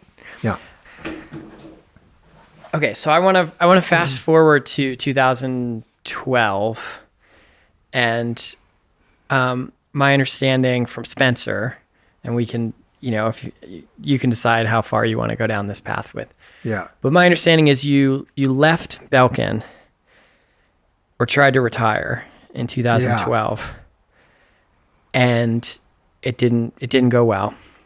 Yeah. You had to come back. The business almost went bankrupt, is my understanding, or it was in a bad and worsening financial position. It was. Yeah. And you had to come back and sort of rebuild it again. Yeah. Yeah, so that's right. What was the date for that? I want to say it was even earlier than 2012. That'd be about 12 years ago. I'm going to say it's longer than that, earlier than that, maybe, but it'll be in the public record, or I can figure it out or get it from somebody. But yeah, I did. It was a conscious choice to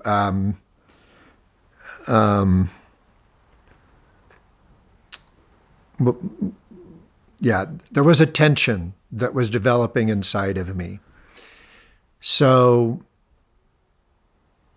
for a company to be engaged in this continual disruptive, rapid pace, accelerating pace of technology change, you're either continually innovating and reinventing, because there are so many people attracted to this space, and there's so much, by this point in time, there's so much money being thrown at it, a lot of money even being thrown at bad ideas, but there's so much going on. You have to be unbelievably engaged to be successful, because your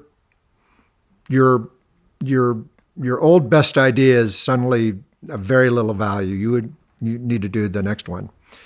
So as we were talking about, that's really hard. It's really intense. That really takes a lot. It takes like your full attention. But I'm also going through a personal awakening. Hey, my family matters to me. My kids. You have 7 kids. Matter to me. I have 7 kids. I haven't done service, to my wife or to my kids or to my family. In many ways, I've abandoned them, right? I'm there, and sometimes even when I'm there, I'm not there because my mind is on something else. But that's where I want to invest and spend my time. And for me, I think there's people that do this successfully. I could not see a way for me to do that successfully, where I could do for what this business is, not the tree growing business, but for this business, and to be able to do the right thing for myself with the family, not possible. And so therefore, made an attempt to have different leadership because it needed a team to be just fully devoted to that. And so you stepped away, new leadership came in. Yeah. And then it started to financially fall apart. Yeah. It was not working. It was not working well at all. And it was working worse and worse by the day. And it was disintegrating rapidly.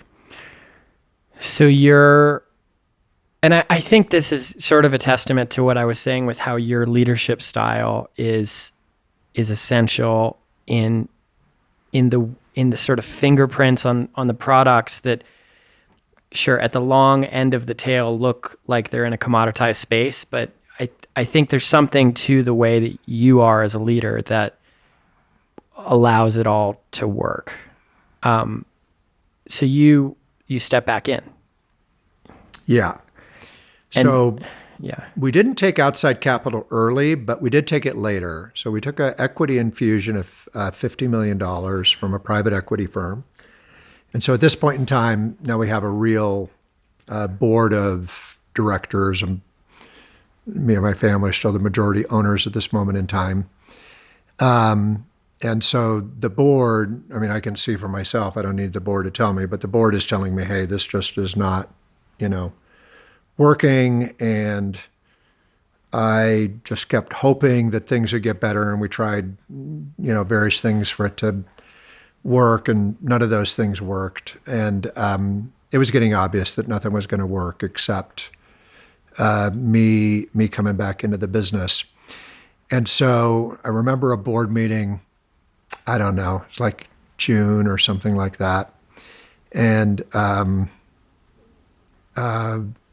this great guy, member of the board, amazing executive in his own right, a great board member, said, Chet, it's time. You can't afford to take another day. And it was June. And summers are special time for the family here in Tahoe. The whole family's together. We're not in school. That's when I'm taking the time off of work. I'm trying to build the capital the rest of the year to have this time off. And I go,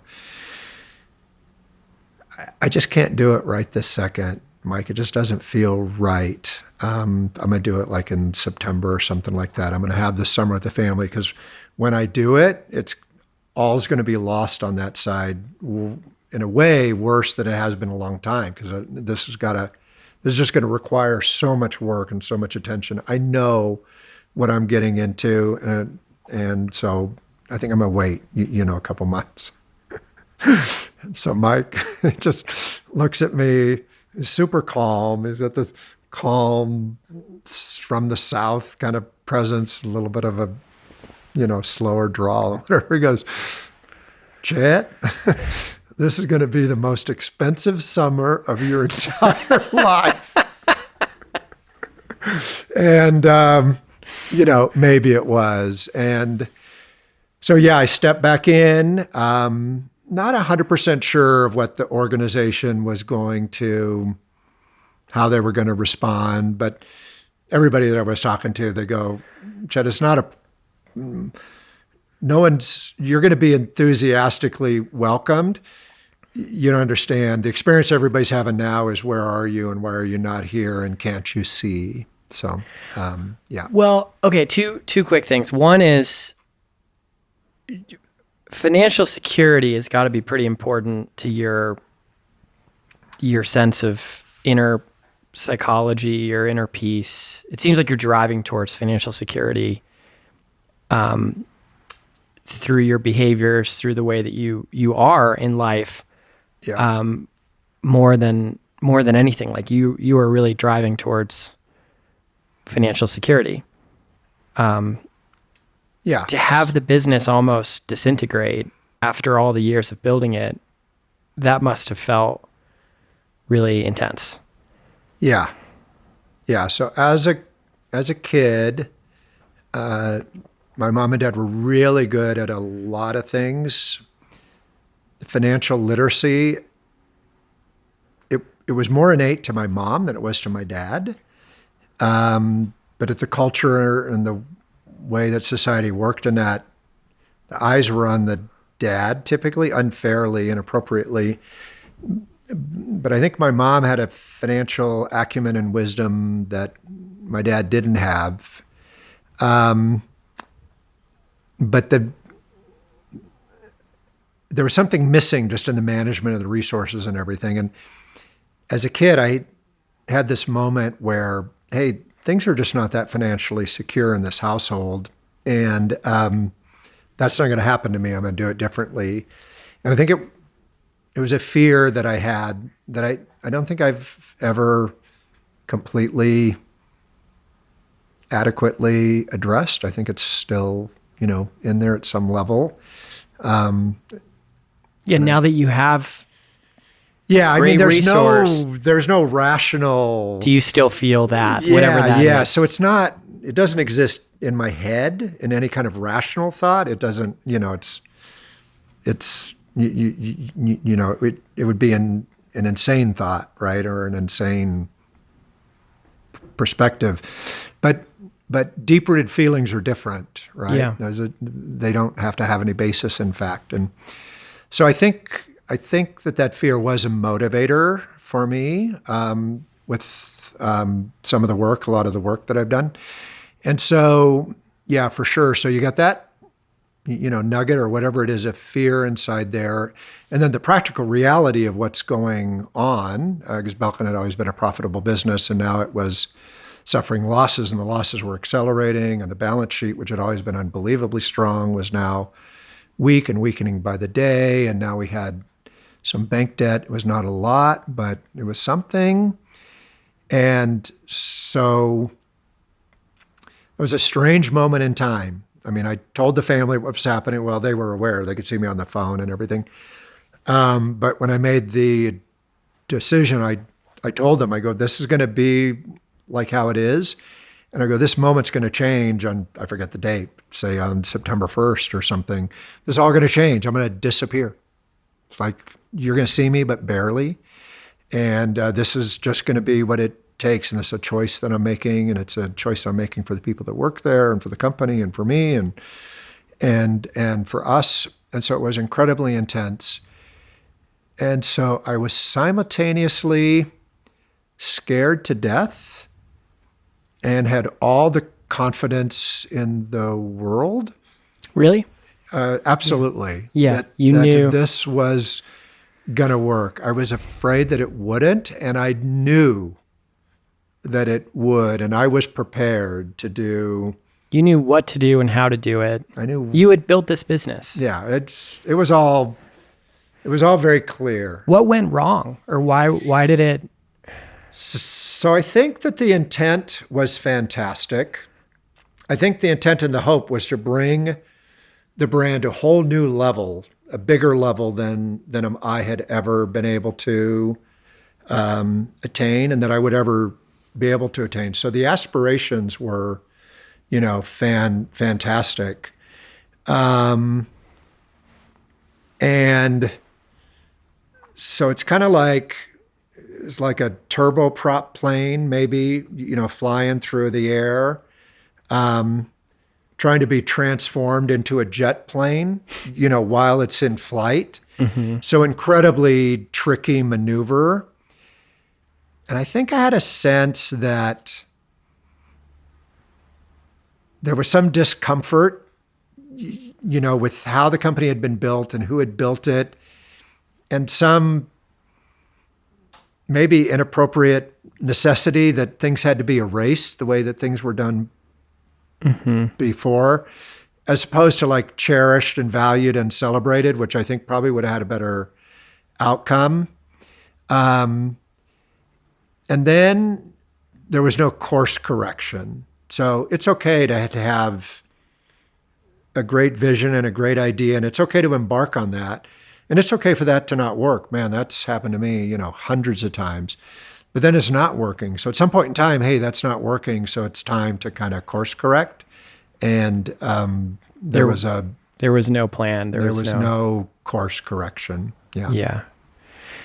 Yeah. So then the board's coming back to you saying, hey, you're the course correction plan. Yeah. So I'm coming to that realization myself, but trying to be in denial about it. Yeah. Because I'm also enjoying, you know, the time with the family and, you know, all that sort of stuff. But so I know myself, and then the board's, reinforcing it. And so then you fixed you put the business back on track. That was a wild time.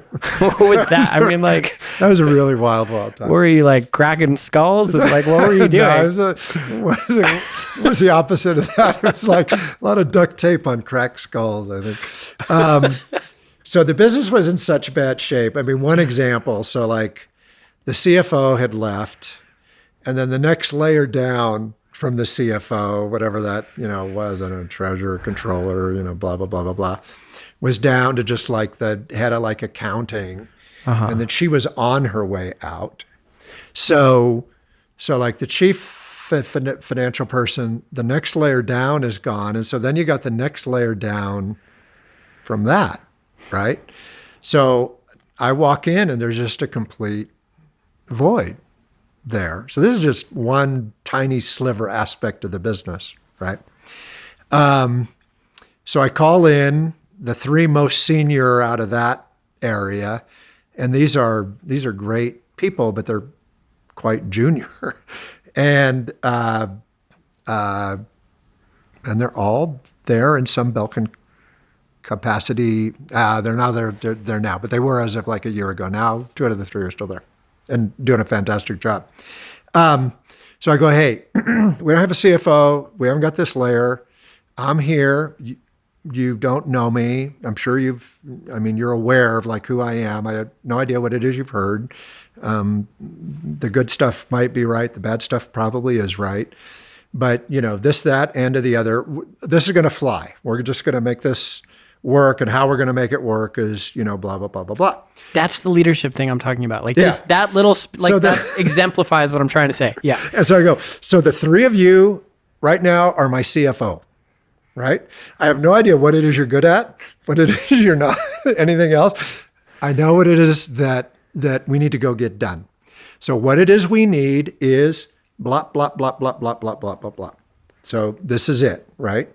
So the 3 of you need to go away, huddle around what it is I just talked about, figure out the right delineation of roles, responsibility, authority, and accountability amongst the 3 of you, come up with plans and initiatives around this, what the things are that I'm missing, and I'm all these kinds of things. We're going to be bringing in people over you. I'm just going to be upfront with you about it. None of you are ready like to be this, but for right now, it's the 4 of us. This is what it is we've got, and we're going to have fun with this, and we're going to do great things together, and we're going to bring more talent in, you know, quickly. I won't forget you, right? Yeah. You know, it'll be fun for you. It's going to be a lot of work, right? Yeah. You have to decide for yourself whether or not you even like, you know, want this. So go away, come back and tell me how you've divided it up, what it is you need, blah, blah, blah, blah, blah. So eyes are big, you know, lots of nodding of the head. They go away, they come back, and they're brilliant. They're smart. They're making it happen. And then we have to do that with engineering, and we have to do that with supply chain, and we have to do that with treasury, and we have to do that with sales, and we have to do that with project management. We have to do that with regional leadership, and just your ability to have that conversation with them is, I mean, it's really hard to be asked to step up, but also be told the role won't be yours. Yeah. That's a really hard thing to, because a lot of questions are going to pop up in somebody's mind about really trust in the company, in you, or am I going to be taken care of? Yeah. If I'm going above and beyond, is the company going to go above and beyond for me? There's 100%. A lot of like trust. And so you and your style as a leader allowed that trust to be there. I think that that's true. And without that, it could be a very different, outcome. Yeah. Yeah. Yeah. And so then I'm on a plane, and I'm on a plane nonstop for, I don't know, a couple of years because we're global. And so it's important to be on the ground with the local markets, understanding the problems that consumers are having and being in touch with that. And the teams need it. People have just felt a level of abandonment and just a lot of encouragement. And then I think my schedule then for a while, I was up at 4 a.m, starting with work immediately until, whatever, late at night, 10 o'clock or something like that, and then rinse and repeat. You're working all day every day, and you're not sleeping that much. Not that much, no. And, but it's fun. It's invigorating. It's a lot of adrenaline, and our back's against the wall. So we have to be successful. We have very little room for error in that moment. And then leaning into the key partnerships and relationships, our relationship with Apple, we hadn't earned over that period the same level of in engagement. So it was reorganizing the organization to be adept at working with them in a very effective way, and simplifying. Came up, a lot of simplification. So a lot of problem in a technology, generally speaking, is a lot of people trying to come up with solutions in search of the problem, as opposed to really spending time with the problem and then what are the ways to solve that, and then doing that in the most simple way possible, not the most complicated way. And technology can be very complex, but the idea is to do all the complex work in the background and make it easy and simple for people, on the front side, whether that's strategic partners or channel relationships or end consumers. So we developed, in conjunction with some of the best known brands in the world, different ways of working with one another and different strategic plans about what the future looked like. Okay, whatever has happened has happened. None of us can do anything about that. But what it is we can do is start to affect things going forward. And those tenets that we put into place at that moment are still in place and are still the basic tenets for how Belkin's running today. So you put it back together over how many years do you think was the process of putting it back together? Oh boy, when did we get? Positive effects started to get felt immediately, but it was on a downward momentum, so it was still going down, for a few months. And a lot of people just ask me the simple question, what are you going to do? Help me understand what it is you're going to do. Well, it's not that. It's very simple, but it's not easy, right? So so you could feel it immediately that it was going to be okay. You'd sort of get that vibe. And then you could see the downward progression leveling, and then you could see the upward growth almost immediately. And then we tracked that, and we would give that feedback back to the organization. Hey, what you're doing, it's hard work. We're sorry. Thank you. But it's working, right? And I don't know, maybe in 2 years or something like that, then it felt like we were not in a crisis. Yeah. It didn't feel like a crisis anymore. Did you think about stepping away again at that point, like you had tried a few years previous, or did you then say, well, it's sort of safer for me to stay in this? So I learned a lot from that experience, and so for sure, it's inevitable. I can't lead the organization forever, So it was inevitable that there would be another transition. And then we were very open with the organization about that. One, I'm not going anywhere now. I'm here. And then when we start thinking about it, and as we're thinking about it, we'll communicate it, and it'll be very, very obvious. But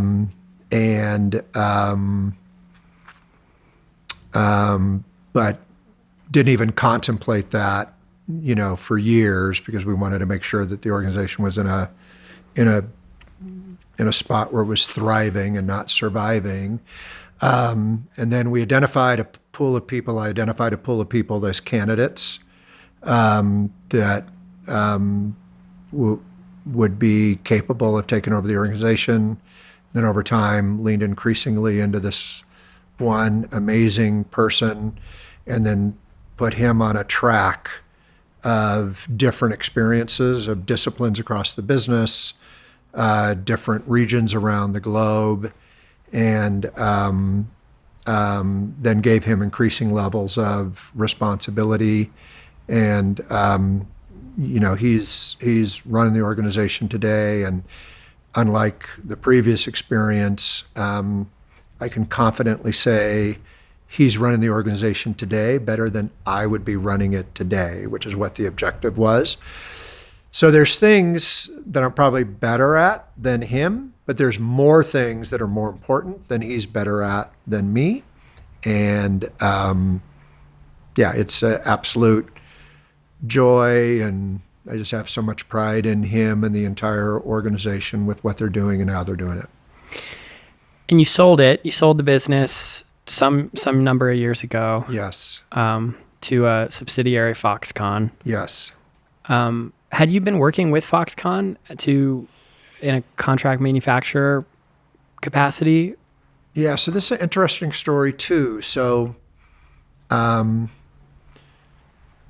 virtually every great organization has gone through different chapters, and I mentioned previously. I remember when Apple, was at risk of no longer being around, and Terry Gao, the founder of Foxconn, was an integral partner with Steve Jobs and Apple coming out of the iPod and into the iPhone, and that partnership working together was extremely valuable to achieve some great outcomes. And then I remembered Foxconn just kind of getting into the connector business as Belkin was going, and had so much respect and admiration for what they had accomplished in their own right. But we had never really worked together.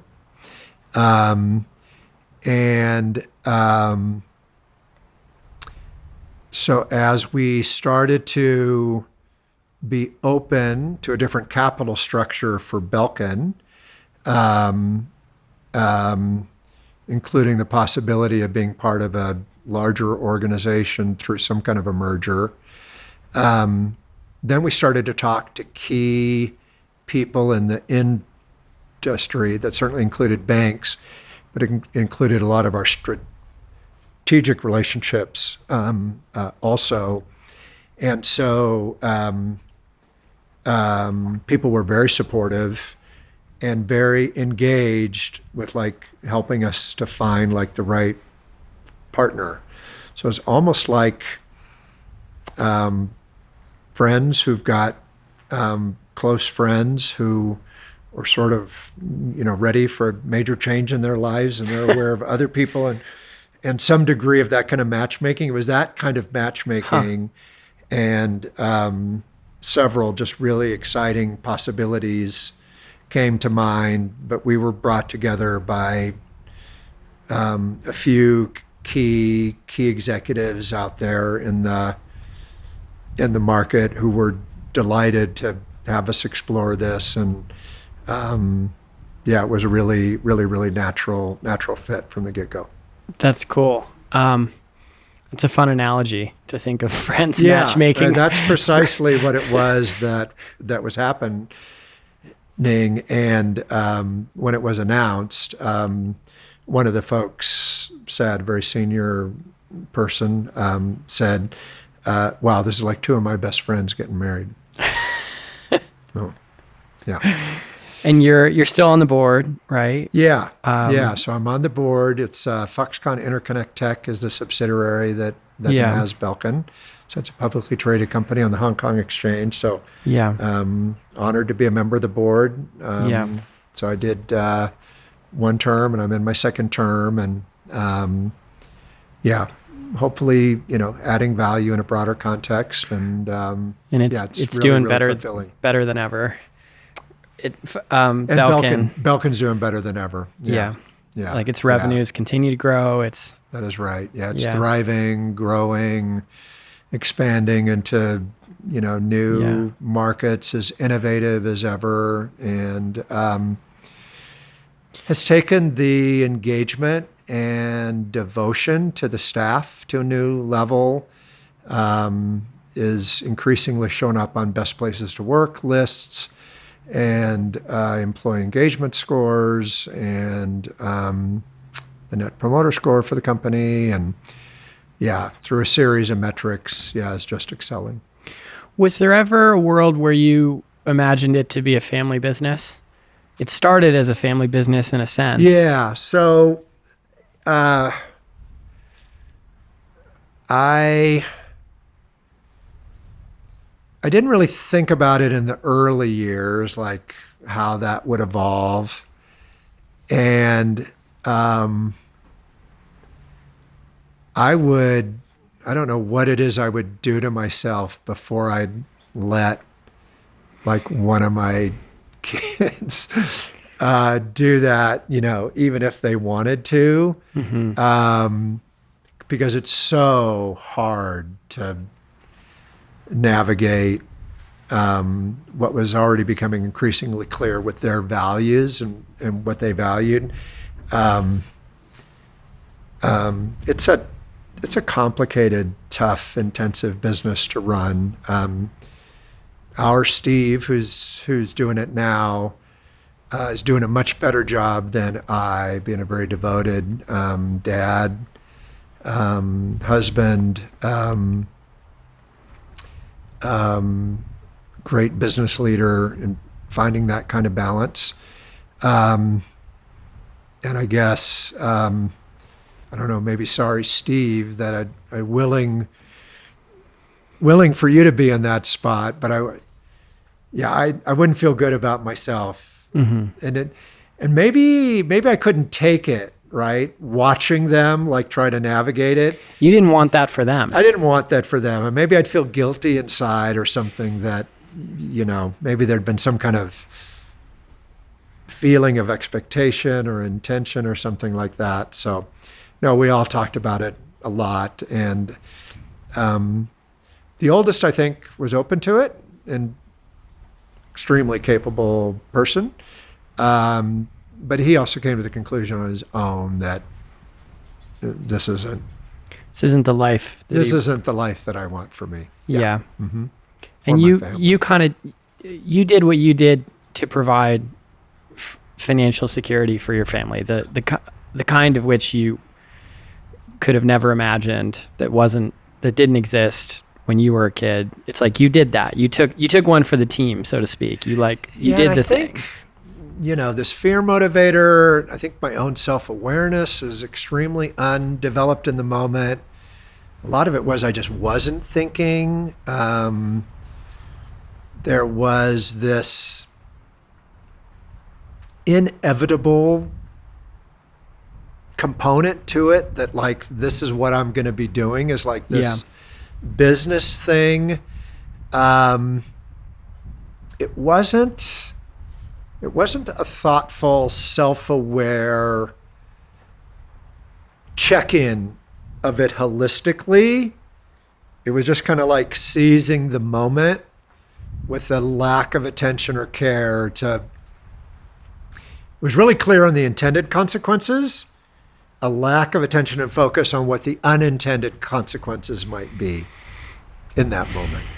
You're talking about the founding of Belkin now? Yeah, yeah, Like right. Yeah, just diving into just the the sort of business and this driving. enterprising, and the unintended consequences being really difficult. Personal consequence. Like Yeah, correct. interpersonal Yeah, with and family and the people I love and the relationships that really matter.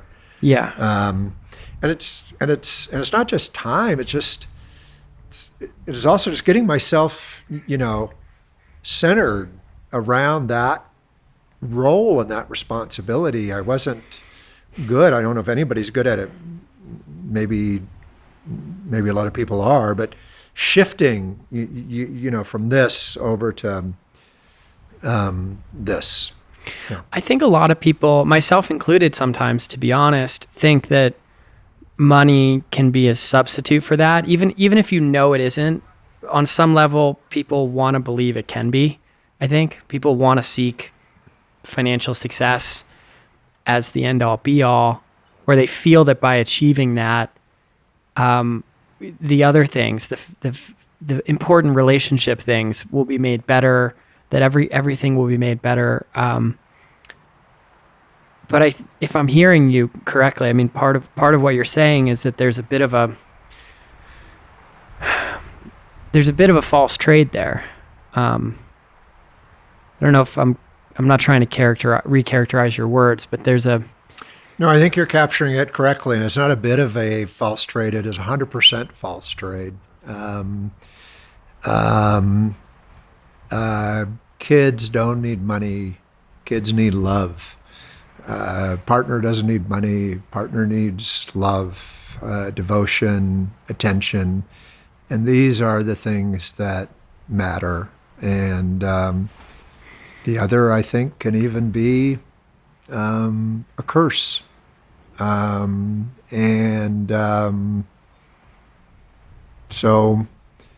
Because it complicates life? I think it's probably different for every person. But in my particular situation, if it was compensating for fear, then there's no amount of that would ever solve it. So it's not what it is that I needed for that fear. What it is that I needed was more intimate relationships, closer to people, more vulnerability, more. That's the real hole inside that was trying to be fulfilled, and it was just mischaracterized. And so since it was mischaracterized, no matter how little or how much that there wasn't going to fill that hole. And I'd have been better off, and everyone around me would have been better off had that awareness been more complete, at an earlier age. But it's not all bad. I mean, it's just life. Yeah, it is life. And but there's a lesson here. And I've had an amazing life. I'm having an amazing life. I've spent a lot of time in the outdoors. I have 7 amazing children. I have 5 great. I have 5 grandchildren who are amazing. The person that I married is just in her own right, just like an amazing person. And there's been all kinds of just like wonderful experiences along the way. I have my time. I've had my time in the outdoors. I have my time in the outdoors. I have more of that time now. Yeah. So it's all, I mean, it's not all bad. It's all worked out okay. Yeah. It's a helpful reminder, at least for me, what you're saying. It's a good reminder to me, and I'm pleased to hear that it's a good reminder to you. And if it's a good reminder to anybody else, that's also awesome. Yeah. But it's definitely a good reminder to me, just in my own life. Yeah. And of course, it's interesting for me to observe well-known CEOs and less-known CEOs and imagine, what level of balance is there or not, or that's So sometimes an interesting exercise. That's actually where I was going to go, sort of. Yeah. Where I was going to go next is like all of this experience that you've had, your life experience, informs your intuition on companies, on leadership, on investing. Like I presume you have an instinct for investing, whether it's in the public markets or entrepreneurs, angel investing, things of that nature. Yeah. I'm curious to explore that a bit with you and how you think about that, how you go about that, what you think matters, what you're drawn to, all of those things. Yeah. So for me, a number one thing in my life, just relationships with other people. And so the relationships that I have are relationships that form. If someone in that circle has got an idea or a concept or curiosity about something, I have virtually unlimited time, like to kind of listen and to be supportive in a many way that I can be. And so occasionally people have ideas about things that are like a business. And some of the times I'll think that they're a great idea. Some of the times I'll think that that one's maybe not going to work out, or it's going to be tough. You're going to need some breaks or, something. But I'm always there to be helpful. But if it's something that I believe in, then I'm excited to get my money in there if the money would be helpful. Yeah. And I'm excited to get whatever experience or expertise that I might have in there that might be helpful, but only if it's really helpful to the business. If I think it's not good or it's not helpful to the business, there's no reason for me to have to get involved with that. And then if I don't believe in it, I won't do that, but I'll still be as helpful as what I can be. So there's a couple of examples that have come to mind with people that I've known for a long time that did a good job getting a business idea as far as that they could get it. And then they did a beautiful job doing the pivot, taking it from that to something else. And I hope that I was helpful with that. I think that I was, but I never really quite got it. So I had no formal engagement with that, and I had no money invested in that. Conversely, there's other things that I believe in the person, and I believe in this particular concept that's come to pass. And so I'm invested in several startups that sort of fit that bill. And then I get exposed to other opportunities that are out there. And, I don't know, 99% of them are a no, something like that. Yeah. It's a pretty tight filter. And then the public markets are also really, really fun for me. So I pay no attention to the conventional paradigms of what public investing is supposed to be, like this whole concept of value versus growth. I don't pay any attention to those labels at all. So the only thing I'm looking for with the public investment is an extremely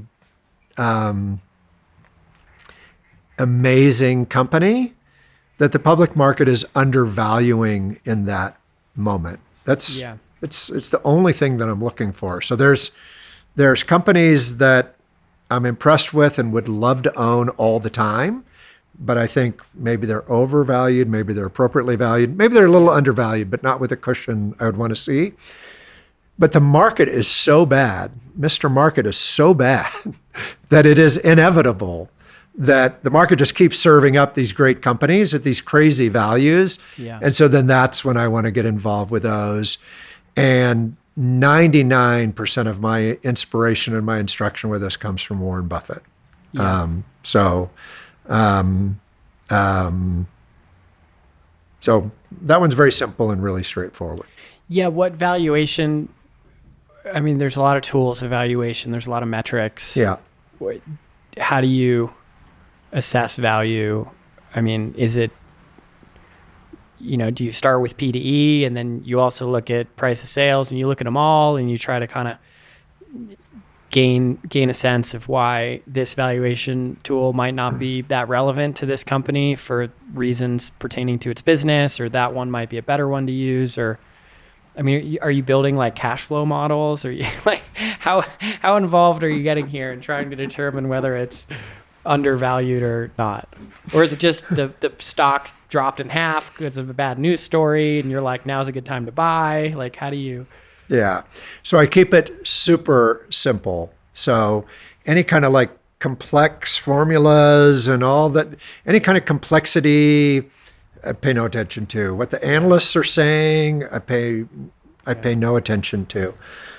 So I'll spend a little bit of time, probably not enough time, but I deal with such a margin of error that I can be pretty wrong and still be, okay. Um, um, there's only one thing that matters. Nothing else matters than these few simple little things to me. What's going to be the future cash generation of the business? Mm-hmm. Yeah. And then is it run, and will it continue to be run by honest, responsible, trustworthy people that I can respect and that I can admire and that I can trust? Mm. And then how will the excess cash that's being created out of these organizations be deployed?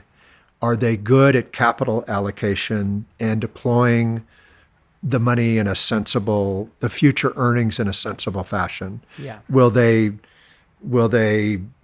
frivolously spend those away like on overpriced acquisitions and those kinds of things? Or will they be very judicious in their deployment and reinvestment of capital, or will they return it back to the shareholders? Yeah. So it's only those three things. So those are very simple, but as you point out, even as you ask the question, not that simple, because how do you figure out what the future generation of cash is going to be? All right. So is it a sustainable business? What's the threat to that business? How likely are they going to be in their current or future or better position? What's the macro in those markets look like? And so, looking at their future earnings and what their past earnings have been, and what the likely increases in revenue and margins are, give me a very simple future cash flow projection. And then, that is just a multiple on what that future cash is going to be. So it is inevitable if those earnings occur and the people are trustworthy and good, honest, responsible people that I can admire, and they deploy their cash correctly in terms of their capital allocation, it is inevitable that the market will not only fairly price that company, and I don't count on this, but it is also inevitable that at times the market will way overvalue the company. Yeah. And so then today, if that can be bought at a discount with a big margin of error,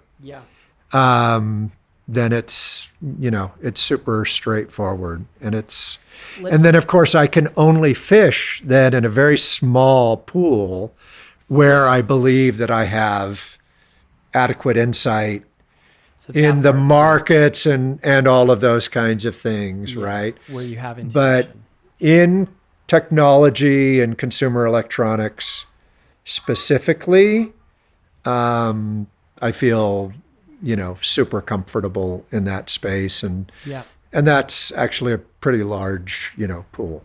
Yeah.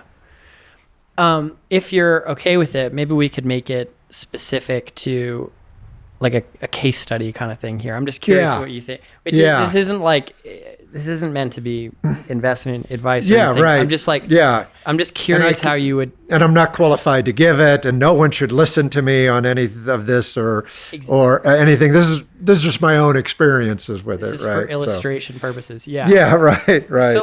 So take NVIDIA. So NVIDIA is quite the breakout star of the last year or two, and it's got a pseudo monopoly on AI chips and the programming language on AI chips. And I think even just a few days ago, it dropped 10% or something on an antitrust subpoena. And so its price to earnings multiple is like 50, which is, high, but also considering it's growing its earnings like 100% year on year, it's not that high. Yeah. And, who knows if that's going to continue. And obviously there will be competition from semiconductor companies to try to take the market share away from NVIDIA. It's a very valuable market. So there's going to be a ton of competition, right? All of these things. I'm sort of trying to paint the picture of how hard it is to intuit this idea of future cash flows. Yeah. So just in the instance of NVIDIA, Yeah. fascinating case study. Like, how do you think about that? Yeah. I mean, how do you take in all of these disparate factors and come to your own conclusion about the future? Yeah. So this is going to be simple, short, and I think a bit of a letdown for you or anyone that might ever hear this. But so this one's super simple for me. I don't know enough about them or their business, so they're immediately out. Yeah. And so, except that I may be curious to learn more or something in that kind of way. Yeah. But they would be immediately eliminated from my They're outside potential your- got it. investment pool. But let's say that this happens, right? So they're trading, I don't know, whatever they're trading at. But a year from now or 2 years from now or something like that, for whatever reason, they're trading at 30% of that value. I may start to give myself an education. Hey, is this like an overreaction to something? And have I seen enough, to have like some kind of awareness, degree of certainty of what their future from here might look like based on like some of the recent years. But I am virtually never chasing a stock like at its all-time Yeah. high. That would be very Yeah. extremely unusual Yeah. for me, because I wouldn't be able to get myself there. That from that euphoric, everyone's talking about it, so many people are chasing it. I have no idea if today that stock is overvalued, correctly valued, or undervalued. But the odds of them being overvalued All of the attention. are really high because of the degree of attention. And It's actually a good counter indicator. yeah. All Yeah. of the attention is Yeah. potentially. So they would be unlikely. They might be the best investment in the world a day out of everybody, but they just wouldn't even receive any consideration from me Yeah. today. Yeah, it's interesting. Whereas somebody that I like really believe in their model, and then I think that they have just tremendous defenses, for their business and a very likely, positive outlook. Maybe a company like a Google or something like that. Yeah. Then, if for whatever reason it gets way undervalued in the moment for reasons that I can't support or understand, or everyone's sour on them, I think the market is pretty sour on Google right now. then I'm going to take a closer look. And if you go back, they're a little bit sour from their recent high. But if you were to go back, I don't know, a year and a half or something, the market was a lot more sour. And so if I had maybe bought a share or two at that low, it's possible I might have done that. Yeah. Yeah. Google's an incredible business still. And there's a lot of fear that a lot of what's happening in AI is going to eat Google's lunch, that they're most at risk in the tech landscape. Yeah. Is the market fear. And I have a lot more misses than wins. So the filter's really tight. Yeah. So with the filter being so tight, it means I miss out on a lot of ones that would have worked out. And I haven't done the math. If I've opened the filter, I would have a lot more losers, but I would have a lot more winners. How would that sort of work out? Yeah. But there's a good friend of mine that became the CEO of a semiconductor company, and I really believed in him. I really believe in him. And the company did really, really well under his leadership, and the stock did. But I didn't do anything there because the company had a lot of debt. And so that, didn't pass my test for adequate stability or margin of safety if things went, wrong for a period of time. And then there's other ones where I've really enjoyed the brand and the company and gotten really engaged with it. But for a number of reasons, just didn't feel like it was a good a good investment for me. That had I bought and had I hold, it would have worked out amazingly well. Yeah. And so I was a early customer for Tesla. I bought one of their original Roadsters, and Yeah. I bought another, I don't know, 6 Teslas along the way or whatever. So love the technology, love the car, I love the company, I love the brand or whatever. And had I bought the stock instead of the car, Yeah. I, I would be. You could have bought a lot more cars. I would be in pretty good shape. And so, my filter misses, a lot of things, but it works for me. Yeah. Yeah. Yeah. Well, and it sounds like you enjoy it. I enjoy it. I enjoy it. And then there's other people that are around me who I, really love, cherish, respect, and admire, and able to watch them, do their own work with it. And I really enjoy watching, and virtually all of them do it much, much better than and then I really enjoy that. Yeah. And then they still allow me to kick around ideas and all that sort of stuff. And that's super fun. Yeah, that's cool. I enjoy it as well. I just it's a fun mechanism for learning. Yeah. Is how I. Yeah, it is. It keeps me engaged. And whether my filter is too tight or not, again, my view and my experience, the market, Mr. Market just serves up unbelievable no-brainers, and again, influenced and inspired by Warren Buffett more than anyone. And this concept of being more greedy when others are fearful, and more fearful when others are greedy is a fundamental consideration. Yeah. Yeah. Okay. So synthesize what you just said. So stay away from debt, stay away from all-time highs or too much media attention, which sometimes can work out, but sometimes is a good counter indicator. Look for great leaders. Who you can trust. Who you respect. Mm-hmm. Yeah. Mm-hmm. Who you admire. Yeah. And focus on things you really understand, that you have a deeper understanding in than other areas of business. Focus where you have the most understanding. That is right. And in no way am I suggesting that as a formula for anyone else. It's only an insight as to how I think about it. Mm-hmm. It's a pretty reasonable formula. I mean, it's It's pretty basic. I love taking things that are really complicated and just distilling them into very simple things. Yeah. That I can understand and others can understand and we can all unify around. Yeah. And I hate complication, and I really abhor unnecessary complication. Yeah. And most complication, in my view, is unnecessary. Yeah. The simplicity is always in there. Mm-hmm. It might take a little bit of work and effort to get the simple concepts out, but get to the simple, clear points.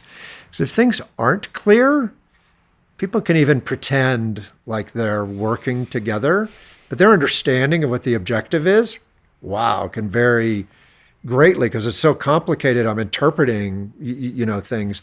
Whereas if things are really simple and how we're going to measure is really simple, a little bit more difficult for that to happen. Okay, this is sort of circling back to a different part of the conversation, but metrics, how do you align metrics for truth in an organization? As an organization gets big, how do you incentivize metrics, create, management tools that serve up truth, that sort of align things towards truth? Yeah. Again, Ted, just an unbelievable amount of wisdom in the question and in the prompt. I mean, there's just so much wisdom there. And I think for me, it's a lot more important to get the question right than it is to get the answer right. Because a lot of times with things, even with this question you're posing, The important thing is to have the right question, even if I don't know the right answer and I can't get to the right answer right now. A mistake that I think that is made by many often is because there's not a clear answer in the moment to the right question, people abandon the right question. I can't answer it, so we need to move on to something that I can answer. You actually don't have to do that. Yeah. And so then the wrong question gets asked, and then there's the right answer to the wrong question, but oh my God, now you think you have a North Star and it's not the North Star. You're looking at I don't know space that well, but you're following a different star. There's not the North Star, a Starlink satellite or something, for heaven's sakes, you know? Yeah. So the wisdom that I hear in that prompt or that question is the truth. Mm-hmm. Man, that's the key right there. What is the truth for this organization? And what an obstacle for the leader as the organization grows.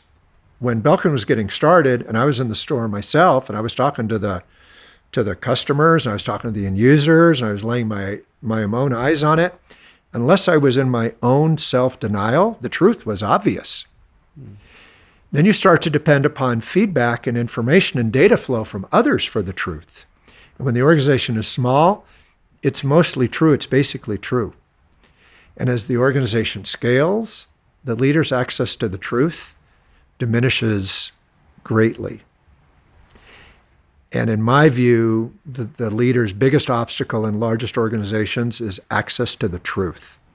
Because it's human nature on the part of way too many people to report up what it is that they think is going to be well received, is going to get a good reaction, is going to favor them and then result in better outcomes for them. Because again, how do things affect me and my family is the first thing I'm thinking about. Yeah. So I'm more worried about that than I am with the integrity of the data that I'm sending up, right? It's just human nature to a large degree.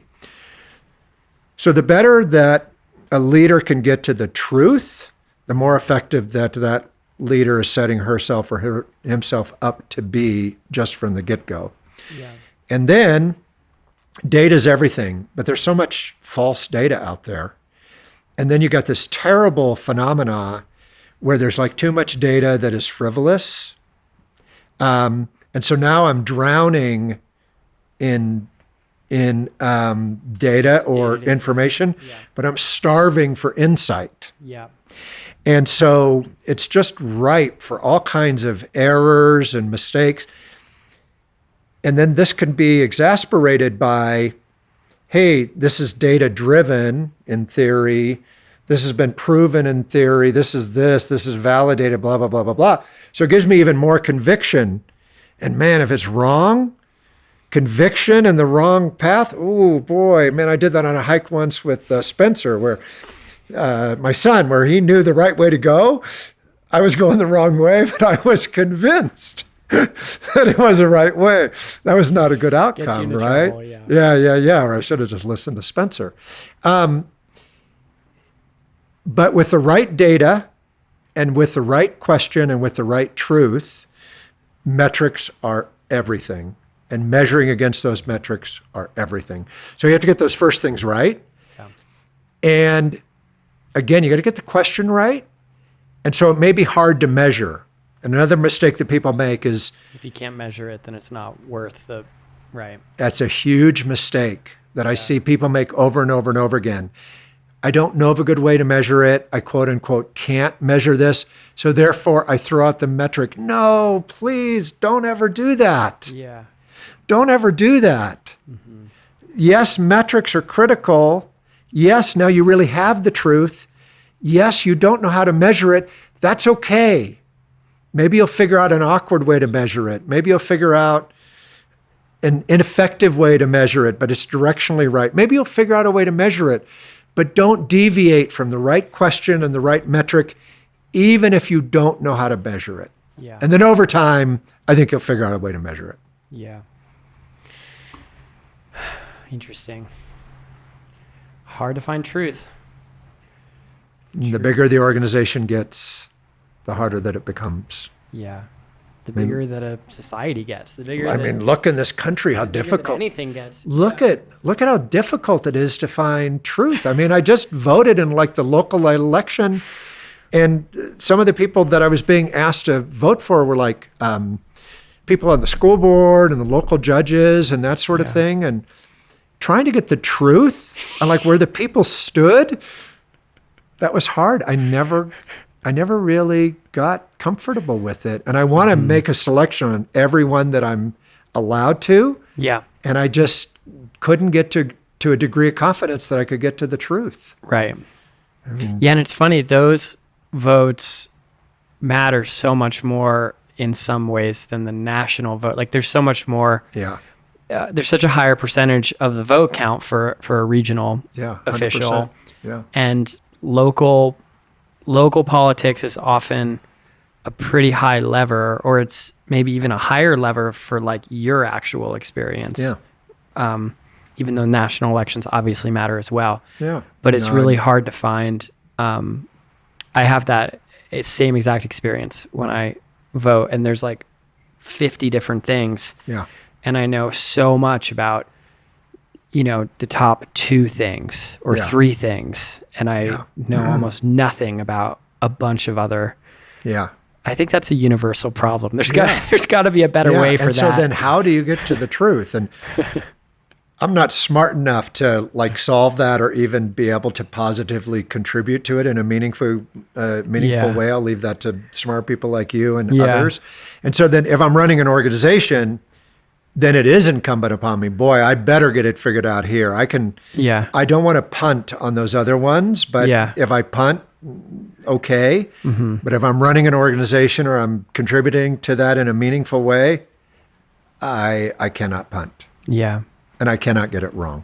Mm-hmm. Or disastrous consequences follow. Volunteering. We haven't spoken enough about volunteering. Early part of your story, you mentioned the YMCA. When Belkin's being formed, you're also volunteering at the Y, and you volunteered in different capacities throughout your life. It's been a big part of your life. Yes. You're on the board of the YMCA now. You volunteer at the National Park Service, National Forest Service. Yes. You volunteer for lots of different things that matter to you. What in your mind is the value of volunteering? How can you express that to others? I don't think that large a percentage of the population volunteers on a regular basis for things like this. Yeah. How would you suggest the value, not just for the thing you're volunteering for, but for you or for the person? Yeah. Yeah. Yeah. Again, I think you're really, really on it from my perspective. And again, I was just super fortunate to be exposed to nonprofit organizations early and had such great experiences from them as a youth. I really, really believe in the power of the organization. And there's nothing more powerful in the world when it comes to like a group of people than anything that is like cause-driven, mission-driven, where it's really like a cause. And if it's a noble cause, then, even so much more, amazing. People matter, relationships matter. How do we contribute to people? I can't imagine not wanting to contribute to a better experience and a better life to folks. And I think lots of us do that in our own, ways, whether it's, helping somebody out who needs assistance that we just run into randomly. I had a bad accident hiking just like a week or so ago, and there were 4 people there who helped me. And they didn't have to do that. And they went out of their way for several hours, and they really helped me out, and I needed their help. So I think that that's probably happening in an informal way a lot.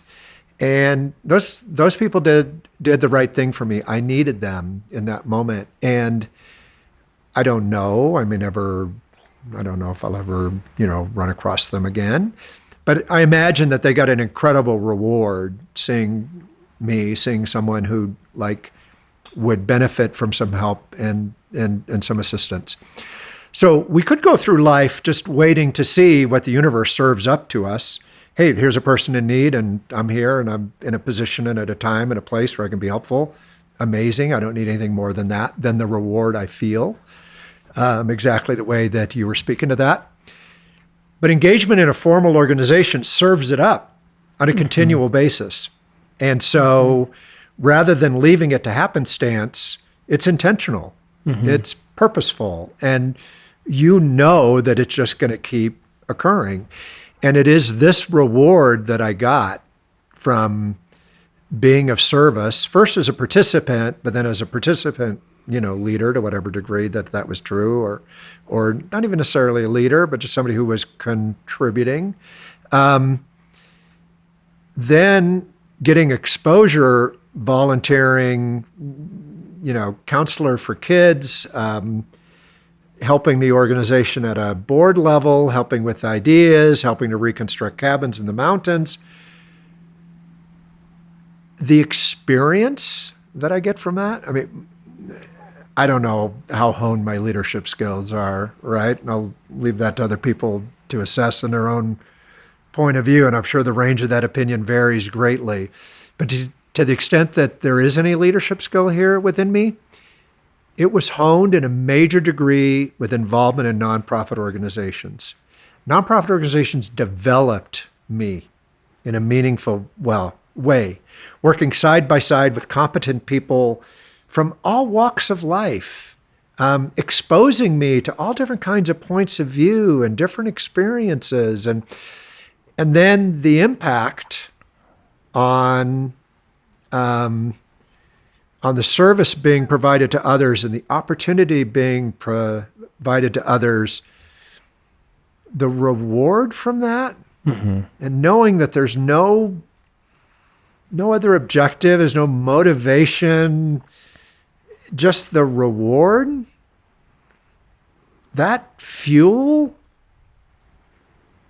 is like super fuel, power fuel that then empowers me to do so many different things that in their own right are rewarding and fulfilling. And so then now you got this virtuous upward cycle.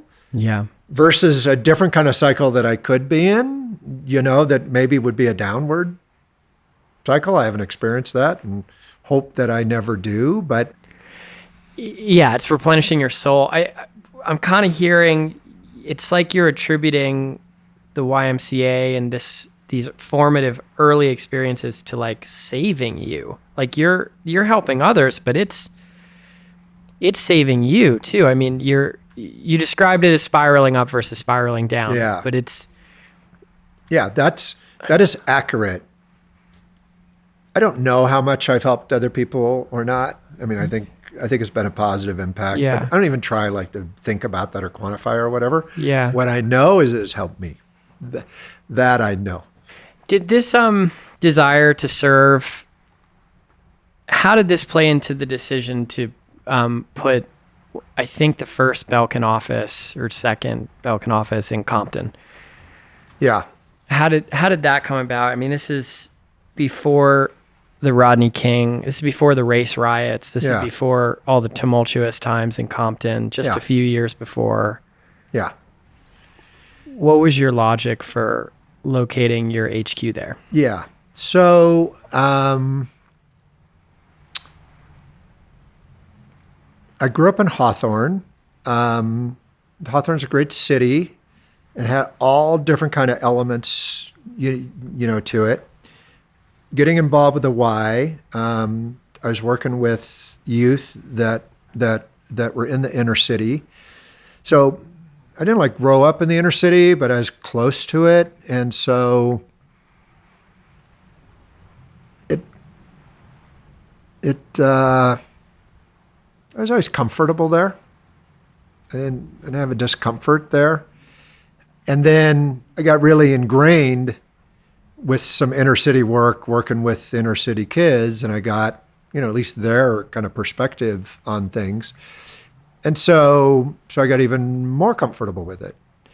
And there were more people in more need in the inner city than there was in, other areas. It was a conscious choice of mine to not work in areas where I thought that they didn't need as much help. Certainly there's people there who need help, but and we have to do, I think I need to do what it is I'm comfortable with, so that matters too.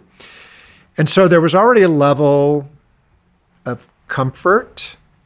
There was a growing appreciation that there was just a systemic imbalance that was self-perpetuating. So I had a very, very open mind to it. And then there were practical reasons. The rent was just a lot less expensive in Compton than it was in higher end areas like in West LA. And so the combination of it's more economical, it's more central, like to the labor pool, too. And I feel comfortable there.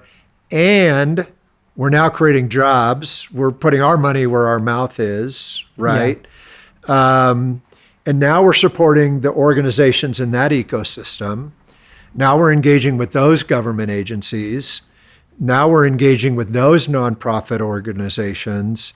It was just, plus, plus, plus, plus, plus. And I got a lot of feedback and comments from people saying, hey, it's hard to recruit people, like with a Compton address. We need to say like we're, I don't know, Rancho Dominguez or something. Or we need to move to like a different thing. You don't understand, how difficult that it is to recruit. And at a level, maybe I wasn't that good about it or that nice. I kind of don't care. You just kind of push aside we're kind of doing the right thing. And something just tells me we're going to get enough for the right people. Now the business did end up moving. But after like 20 years. Yeah, right. To the west side. It actually moved when I wasn't active in the leadership. That, I don't know that would have happened otherwise, but combination of commitment, understanding, compassion, empathy, comfort. Did you feel like, having Belkin's HQ there and, there's a lot of jobs, there's a lot of economic activity, there's a lot of people going out, I assume, on their lunch break and spending money on different services. 100%. Like, did you observe the change in that place as a result of, like, in the immediate vicinity? 100%. So for sure, we made a positive impact. When we first went to Compton, the public safety agency in charge of like law enforcement was Compton City Police. Then it switched over to the LA County Sheriffs, which is a common model in LA, where the LA County Sheriff's Department serves as the local agency for a lot of cities that don't have their own department. There was a really progressive, innovative sheriff's captain there then that would be like the police chief of like the city. We just partnered with them really deeply with their youth engagement in the area. We partnered deeply with the schools, with the nonprofits. So these were Belkin philanthropic investments in the community. Yeah, so it's always been critical to us to give back. Belkin, as it stands today, is doing an even better job. There's a school inside of Belkin. Really? Yep. Where the students are integrated with the employees, and the employees are integrated with the students. Crazy, right? Talk about just like innovative, disruptive school models. Yeah. And so then the first model didn't quite pan out, and we're already on iteration 2, and it's Belkin people making all this happen. It's not even me doing it now at this point. Yeah. It's just in the Belkin DNA. But those first couple years, and leader in sustainability too, and not greenwashing, but a really really deep understanding and a deep intent with really progressive leadership on that front too. Yeah, Belkin has a pretty holistic vision of smart homes, smart cities, I believe more sustainable packaging, 100%. all Yeah. all And of those a real things. leader in those categories. Yeah. Yeah. And then Okay. a lot of stuff we do is very open source. So, and we do that with our education too. So we aren't trying to create a great model and then seal it off from everybody because we don't want to be outdone by a competitor. It's all open source. So Yeah. please come visit, learn, apply what's helpful. You can share with us what has worked with you. And yeah, Yeah. very, very open source model. Okay, back on the Compton office. I'm just curious what like the times the Rodney King event. Oh, okay. I mean, So like that must have been a okay, crazy. so that's were a you fascinating. like in the center of Compton? Like Okay, where so, were you? All right, so that's a fascinating time and a fascinating experience too, right? Okay, so I'm super comfortable, right? Other people that are like watching me or observing me or maybe call me like naive or they will use other words to de-ascribe me. Okay, so I remember as a kid, again, I'm just old, right? The civil unrest from the 1960s that occurred in the LA area. And I experienced it mostly not on my own, but listening to the adults around me talk about their experiences and like their point of view and everything around it.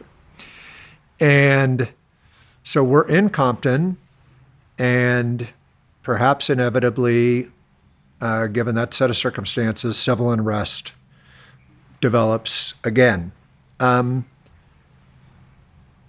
Smartly, not smartly, appropriately, not appropriately, I'm not alarmed. Everything's going to be okay. So we don't go again, this is back in the time when I lived in LA, not there anymore, but back in those years, then every so often we would go to a Dodger game. So we had Dodger tickets that night. So people would go to the Dodger game with, well, we can't go to the Dodger game. I mean, it's right up the 110 freeway. It's right through the middle of this, whatever. But guys, it's not a problem. Everything's okay. You know? You're unfazed. There's anarchy in the streets, but you're So we're literally going up the 110 freeway, yeah. right by where a lot of this tragedy is occurring with various folks that prominently in the news, you know, and Yeah. so you can see the activity because you can see the helicopters above it, and then you can see the smoke, and then you can see the fires, and then you can see the police activity, the news, copter activity, and everybody else, I think probably correctly, is going, you know, we should, you know, get to safe shelter. We should stand down and let whoever needs to do whatever they need to do. We're fine, you know. So go to the Dodger game. We're at the Dodger game. People are at the Dodger game. People are playing baseball. And then people are on their little portable radios, and then more and more is coming across. So finally the group convinces me, or I come to my senses or something, that, hey, it's probably better if we're all like in our houses or something. Yeah. And so then on that drive home, we don't come down the 110 freeway, which kind of goes through central LA. And we take the Santa Monica freeway cutting across to the west side. And from there, now you can see and it's night, now it's dark. You can see like a lot of the fires and whatever. And so then I started to have a different experience where I was being way too cavalier, and the real tragedy, the real sadness at all different kinds of levels is really kind of coming to settle in. And a little bit of fear, because like buildings are burning and things, and I don't want anything to happen to anyone's safety or wellness, or to anyone's property or their possessions, and our business. Also, I can't see it from the route we took, but I don't know what's going on over there now. Maybe things are at risk. So then a lot of fear. So I get home and I go, well, I need to go check it out, right? I need to just have my own self-assurance that things are okay, and maybe need to educate people that are around there that you don't want to cause damage to this, because we're all good people, and, blah, blah, blah, blah, blah. And the people around me, no, you're not going. That's insanity. Look at the news. And you were just going to hop in your car and like drive to the office. Yeah, that is what I was going to do. So I didn't do that. People were like throwing Molotov cocktails in the street. Yeah, it was intense in areas, and cars were on fire, structures were on fire. So I got up early the next morning, but it was daylight, and then went, and we didn't close the business. And I don't know, maybe that's a good choice, like in striving for normalcy. That's a way that I was thinking about it. And hey, we all need to just hang in there and not allow anarchy to win. We need to just keep striving for a normalcy. Maybe it was a bad choice, because maybe it put people at risk and people at danger, which I would never ever ever want to do. But got there and it was okay, and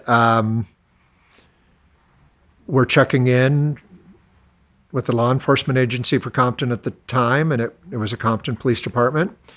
So we called and we just said, hey, we're here. What's your assessment? Are people safe? And no, you're fine. You're good. You're doing the right thing. You're keeping all the wheels going. You're keeping the community alive. We don't want to just hand this over to people with motives that are not constructive, to the general good. And it's good for stability and all that. Okay, good. So everybody's kind of on edge. You look outside our shipping doors, you see the fire. They aren't far away, And we have the news on, and in the morning, things seem pretty stable, but as the day goes on, things seem more and more active, not in a positive way. Yeah. So we call the police again. Now it's a different set of words, a different tone, and a different urgency. It's kind of like hey, things are okay, but we got our hands full kind of a thing, Okay, that's different. Okay. And then it seems like to be getting worse. We're still kind of hanging in there. Some of the people are leaving. Everyone's allowed to go just based on your own personal, belief and understanding and assessment and everything. So then we call again. I can't remember what time it was. Maybe it was like 2:00 in the afternoon or something. And I don't remember the precise words, but it was something like, "Get the hell out of Dodge." Yeah. Slam down the phone. Wow. Or go, okay, maybe it's a mistake, to kind of be here. And so then we came up with like an evacuation plan, and we gave people like a little bit of training, like as you're leaving, allow space in your car, don't get yourself too like locked in for potential carjackings and all that kind of thing. Oh, interesting. Yeah. You did that on the fly? Yeah. We just, it was, some people had law enforcement experience, and we'd been working closely with law enforcement with some technical things. And so there's some aptitude for it maybe. And so we got, everybody out there, and that afternoon, just a couple of blocks away, tragically, somebody was shot and killed. And so then we're second guessing. I'm second guessing, wow, what's the right balance between what is the right thing, And so then the next day, I think like nobody was required to come in, but we just let people know, hey, I'm going to be there and we're going to kind of be open, but just use your own, judgment for what's safe and everything. And then every night, this fear, because then we're not there, nobody's there, who knows what's going on, and just on the news, there's disruption and destruction, and so that was How long did that go on for? the intensity went on for several days. Yeah. And then there was the aftermath, and then we did everything we could. We re-engaged with community groups and tried to be highly energized with the healing and the recovery. Yeah. It's a wild part of American history to be. Yeah, that was a wild period, and we're sensitive to all the insensitivities in that moment to the degree we could be, and I think both me personally and organizationally, we've worked hard to be even more sensitive to things today. Yeah, voices that are unheard. Yeah, and delving into just some of the, whether they were intended by somebody at some point in time or they were unintentional over time. Maybe it matters, maybe it doesn't matter, but there's some systemic causes and just the awareness. And so then what do we do to positively affect this systemic, stuff? Yeah. What do we do? I mean, how? Well, I think everything that we can do to cross-promote experiences so that we're not like in little enclaves and bubbles, and instead we've got cross-exposure so that we really understand more. If we're able to develop open minds and a sincere interest in hearing other points of view, if we can try to make an effort to discard things that we think we know and that we believe and be able to take like a fresh approach to things and celebrate even small steps, knowing that it's probably unlikely that like everything's going to turn, immediately on a dime. It's probably not going to happen, but really understanding and creating new systems that emphasize giving voice to people that didn't have voice before, and then education's key. And again, the traditional education system works great for the people that are a good fit for the traditional education system, but taking the appropriate action of education. Talent is distributed evenly throughout the world. Opportunity is not. And if we can more evenly distribute opportunity to match the talent that is everywhere, we're going to be on a better road. Yeah. Big problems. These are big problems. I think they get better, or they, in fits and starts, have been getting better.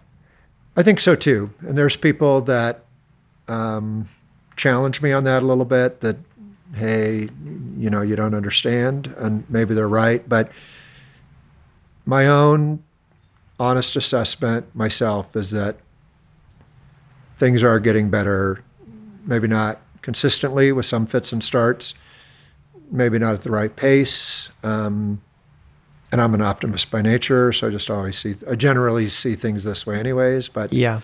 I think things are getting better. Yeah. I'm gonna jump into a different subject, and then we're almost done. Some of these I'm gonna pull into different spots. Yeah. A lot of them you're going to discard. It's just too much. It's a lot. It's a lot. Globalization. So my understanding is that I remember when that existed. I remember a time of of globalization. It's fading quickly, but yeah, sure, I can remember that. You were early for it. Belkin was rewarded for embracing globalization relatively early, Yeah, and that was a big wind, in the back of Belkin, 100%. and you had to. I mean, I think so. I think that that's accurate. I don't Yeah, think people would challenge that, but yeah, I think that it's accurate. I heard or read somewhere. I mean, somebody came to you and they had a product that was like a third the cost, the same product that you made, but Yeah. a third the cost. And you're just looking at them like, Yeah, we have to figure something out yeah. here. And I'm terrified inside, absolutely terrified, looking at it, knowing what it is that I know and getting this new data. Yeah, terrified. Yep, Yeah. Like this could end the whole thing. 100%. Yeah, there's lots of those moments. That was one of them. So you've got to figure out a solution. So you kind of go on like a world tour to figure out which region you're going to Yeah, stick a flag and yeah, begin contract manufacturing abroad. yeah, And you evaluate India and Taiwan and China, yeah, and Yeah. you choose China, yeah. which wasn't clear at that point, right? Like China No. wasn't the contract. Shenzhen wasn't what Shenzhen is today, or No. the rest of China. No, Like, we could spend a long time talking about that too. A lot yeah, of what time. was Shenzhen like back then? I Yeah, mean, oh, it was geez. amazing. And some place, It was a fishing village, right? and yes, absolutely. And I took tons of video that are someplace. I need to find it. It'll be. I would love to It'll be see that. amazing. Oh, It'll be wow. amazing. It'll be so amazing. I need to find it. Because nowadays it's the most advanced manufacturing base in the world. There's factories everywhere. Everybody makes a component that's a part of a bigger component. It's just Yeah. like, Yeah, it's, so definitely not the most advanced in the world, but very advanced for what they're good at. fair. Yeah. Mm-hmm. The most vast, maybe, is kind of what I'm trying to say. I mean, You don't think so? I mean, it's significant. I mean, I don't Okay. want to downplay it in any way. Certainly for the manufacturing of consumer electronics, it is. We can definitely agree on that. It is the most advanced in this moment in time for the manufacture of consumer electronics. Okay. Yeah, Okay. There we That's go. kind of what.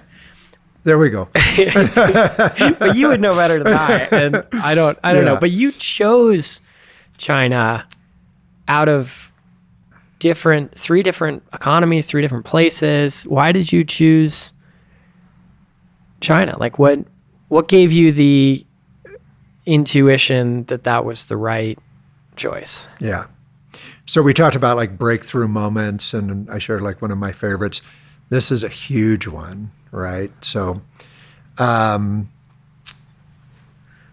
you do a good job of remembering like what happened in that moment. We were making everything in the U.S. We were making everything in our own shop at that moment in time.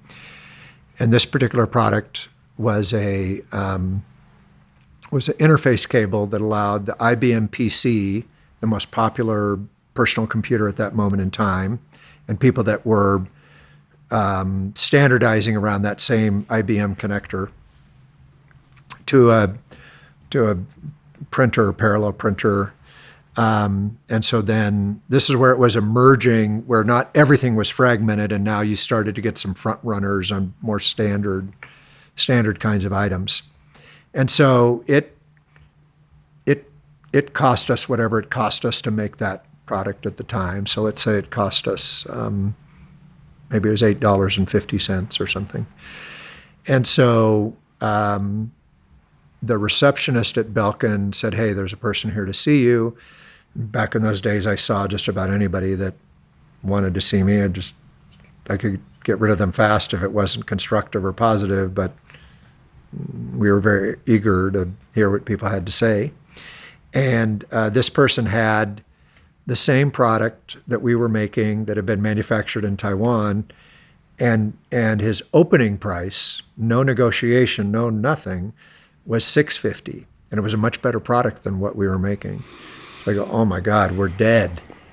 this guy can sell this for $650 and it costs us $850 to make it. It's a selling price, Yeah. not even his manufacturing price. Yeah. Yeah. We are dead because he could sell it to anybody. I mean, if you sell it to me for $650, you sell it to anybody for $650. And our cost is $850. That I'm not the smartest guy you're ever going to meet, but that isn't going to work. That's not a good outcome, So,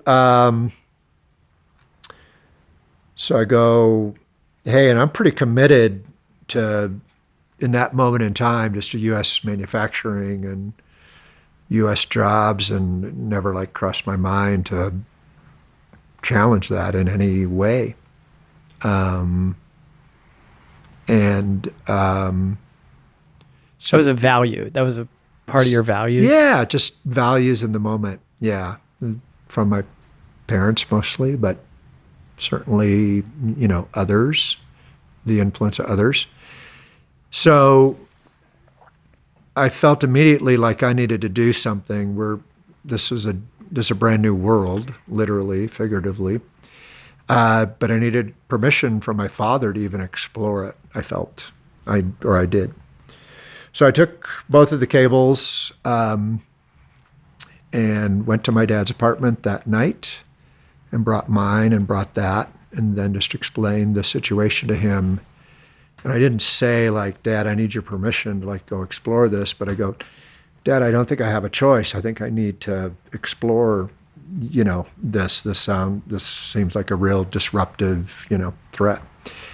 And he said, you absolutely have to. You have to do what it is you have to do, because if you don't do this, somebody else is going to do it, and you want it to be, you'll find the right balance for all of your values, right?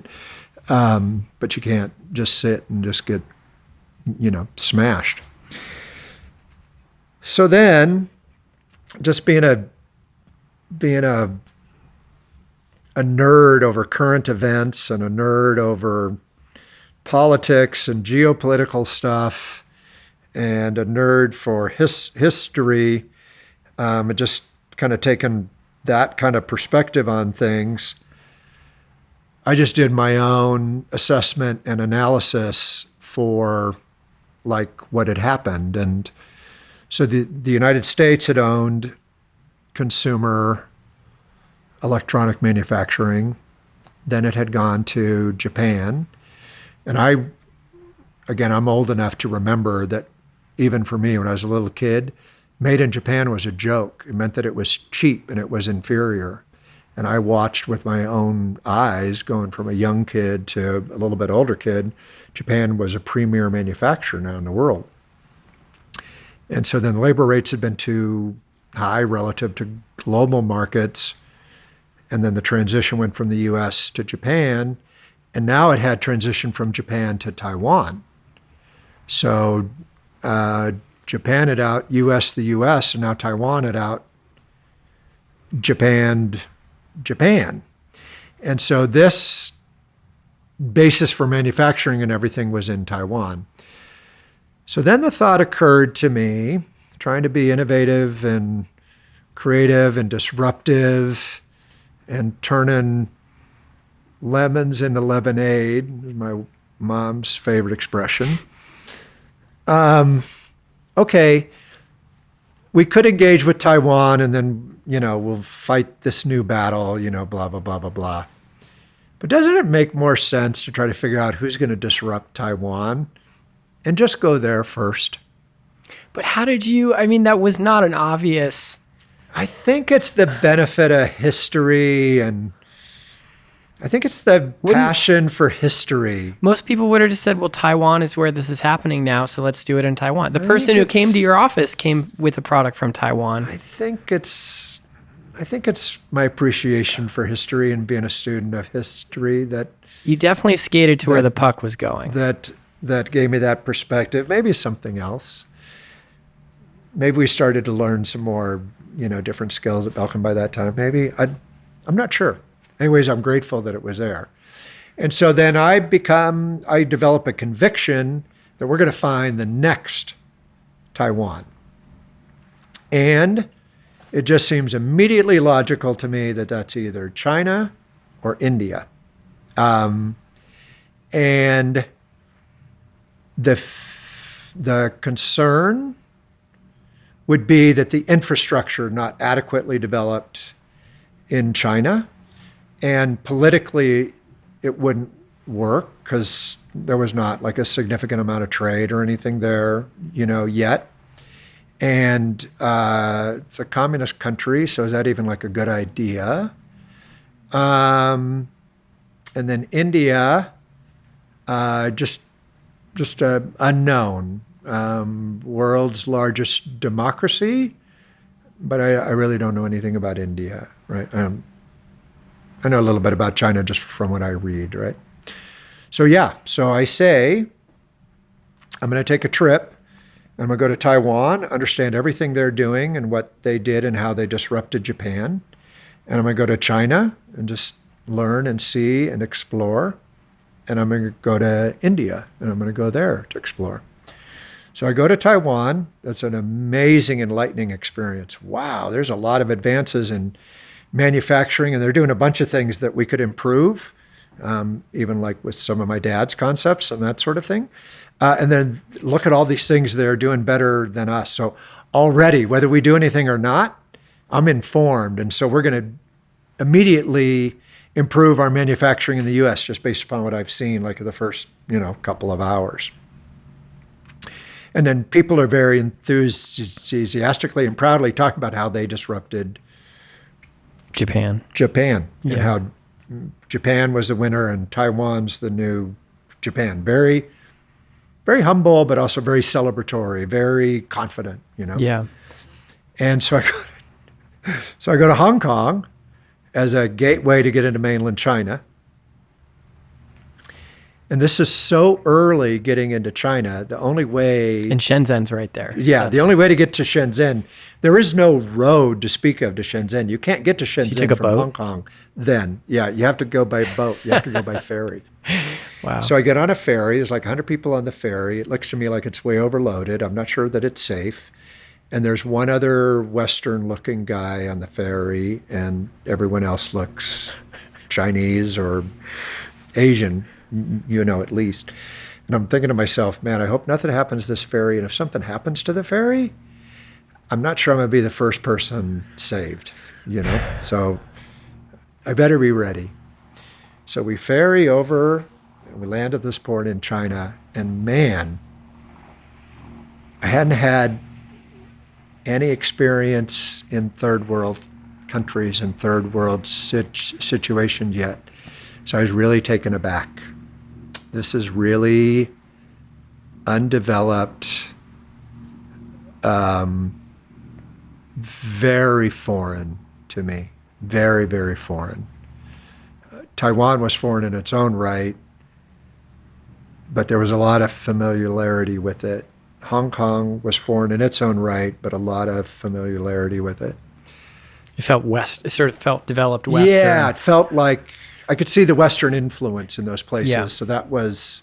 Shenzhen's like mainland China. Oh man, this is mainland China. There's no Western influence. I'm greeted in an immigration line by a woman in a slouch uniform, Red Army uniform, with a big red star on her cap.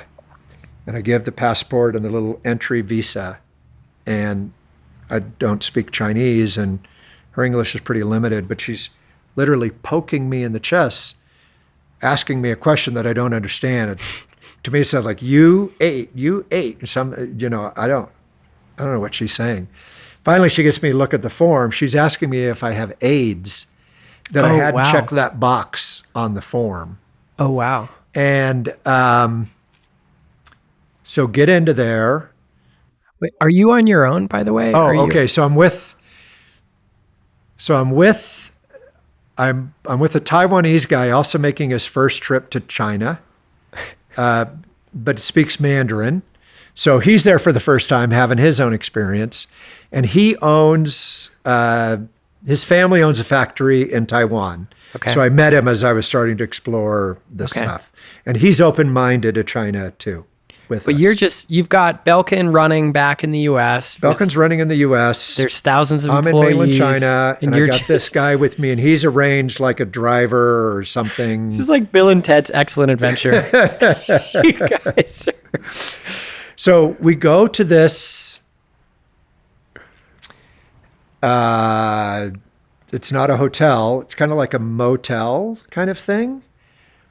It is not. It's for locals. It's not.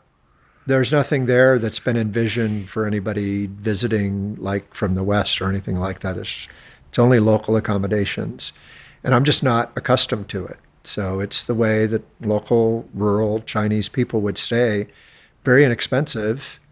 And the food was local food, so very, very foreign to me, just really, really, really, really foreign.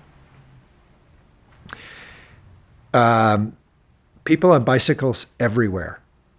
So tens of thousands of bicycles and entrepreneurial bicycle shops, just somebody squatting on the road that's got some patches, some inner tubes, some bicycle parts, maybe a wrench, a pump, because the bikes are breaking down continuously, and then these people are just fixing the bikes.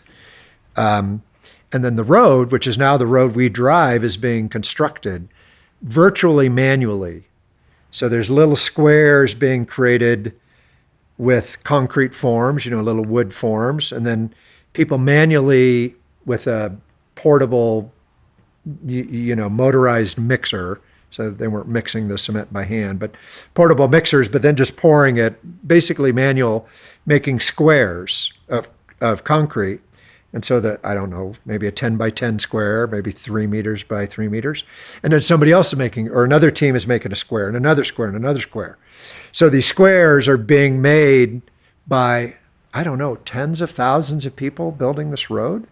This would be like arriving in New York and there's still horses as the primary mode of transportation and buildings are just starting to be built. Yeah, so not quite back to horses, but everybody's now on bicycles. Yeah, yeah, for sure. And so the buildings are being constructed not the way we construct them in the U.S. They're fine, but like the foundations aren't square, the concrete's not level. It's a very...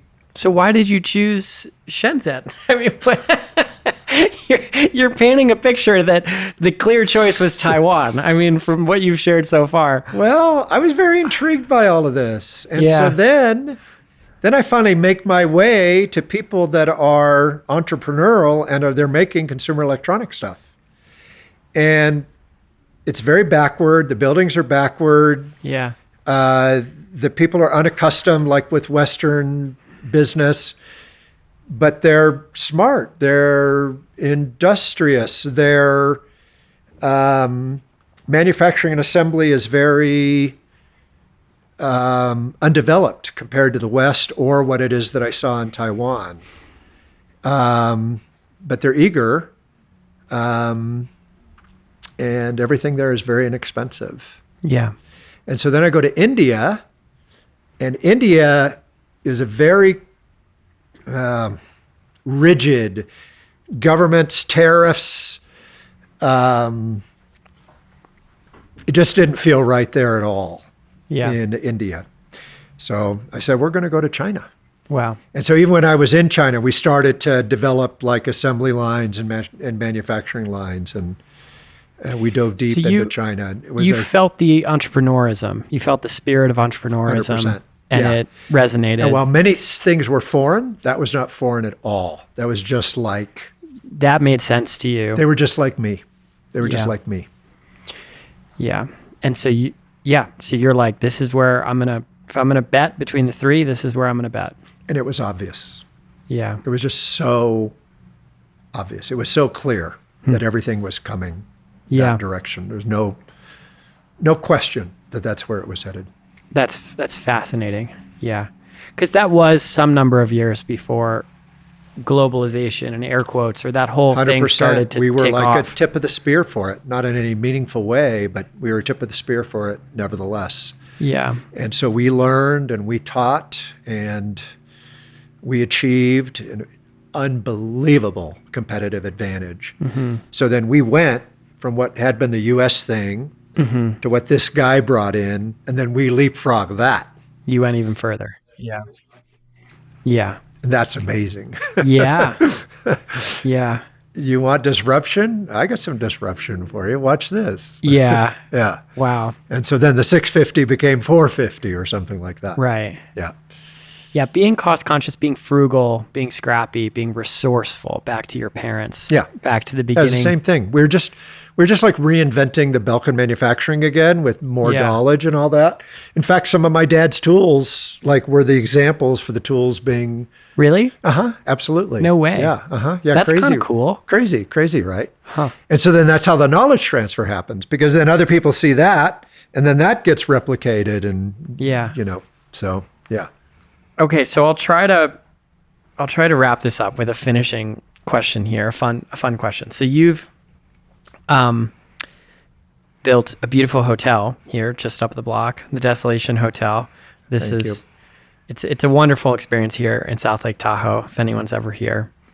And we work together on the photography of it, which is really fun. And I'm staying there right now, and it's just truly an exquisite hotel. Yeah, you did absolutely brilliant work. It was a pleasure to meet you during that process, and you really understood what it was that we were trying to achieve, and you brought the experiences that we hope to deliver to people to life. So we're forever, ever grateful to you for that.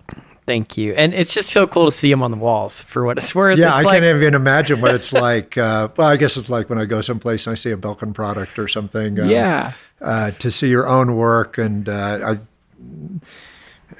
just by coincidence, I think some of your work featured your own dog, and I think you're in a unit that has got your own dog. Had I been thinking about it, I would have made sure we put you in one of those. I didn't, but it's great that it worked out that way. Anyways. Yeah, Zeus is in the suite. It's pretty. That is awesome. Doesn't get any better. So I'll ask you a fun question. If you could host anybody at your hotel, or any group of people, like who would you, if you could wave a magic wand, and people who are past, people who are alive, if you could bring any people to this hotel of yours and have a dinner, like who would it be? Oh, wow. That would be tough. There would be so many people that I would love to want to do that with. Can I just kind of start to rattle people off? So the white lab you're looking at down here is named after Harriet Tubman.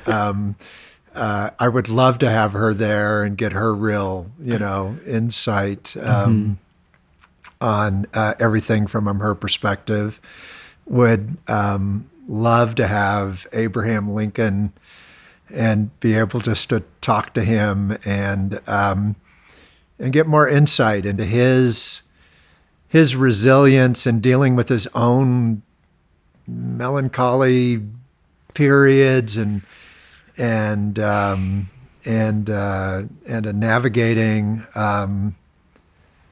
navigating all of that.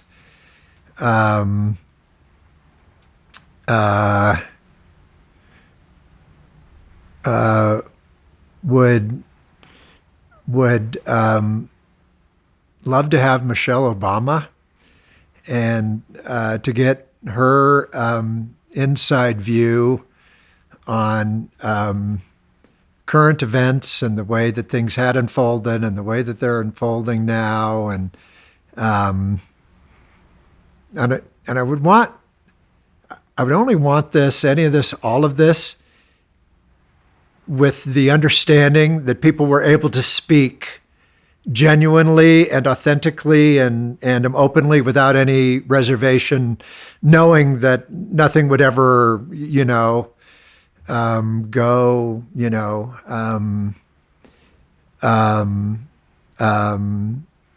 anywhere else. Love to have Waylon Jennings there, just so we get him to sing a little bit, and I've never heard him live, so that would be a real treat. But there's so many people that I'm curious about, and I'd love to get like the inside story on. That would be, man, that would be an enormous treat, and my list would be long, and it would be so hard to prioritize who it is that I want there, you know, the most. And I'm naming those because those are the ones that are those are all fantasy. None of those are going to happen. And I'm naming those because the people that I most want to have dinner with, I'm having dinner with already. But if it was either or, the people I'd most want to be having dinner with there are the people that I have dinner with. I would most want to have it with my wife and my kids and the people that are near and dear to me in this moment. Now, if I could have it all, I will have it all. But if it's either or, I just keep having dinner with the people I'm having dinner with. Yeah. I bet your parents would get a kick out of seeing the hotel. I'd love to have my parents there more than anybody else that I named. So, yeah, mom and dad would come first. Yeah. And they would love to be there. And they'd be a little bit curious, too. Yeah, what is this place? A little bit like scratching their head. It'd be a little bit like, where did this come from? What is this? They saw you become quite successful. They did. And I think, as we talked about a little bit previously, no matter what the size and the stability and the certainty became, they were always still a little bit worried. I think less worried over time, but similar to me, also just a fear inside. And no matter what conditions could be, then none of that would like mitigate the fear. Something else would have to address the fear. And they were a huge part of it. So Belkin would have anniversary parties along the way. And I can't remember like which years, but maybe we did one at 5, maybe we did one at 10. And so they were able to be there for that. Yeah. So these huge celebrations of all of our team members and what the team members at Belkin had created and what the team members there had done, they were right in the thick of that. And they were featured front and center. Yeah. As being very instrumental and impactful. Yeah. And I know they cherish those moments. Well, Chet, thank you for making time today to have this conversation. It's been enlightening for me. I haven't really known the story of Belkin. It's a fascinating story. It's a fascinating business story.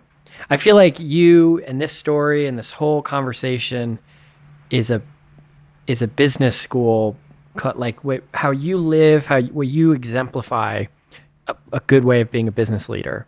I think there's a lot to learn from you in that regard. And I hope this episode is a window into that for people. And I thank you. I thank you for your time. Ted, you're so welcome. Absolute pleasure to see you. I admire and respect you so much. Your brilliant craftsmanship and your work, your entrepreneurial spirit, your big heart, and your gift to others, and how much that impact to others means to you is inspiring to me. And yeah, absolute pleasure. You're welcome back anytime.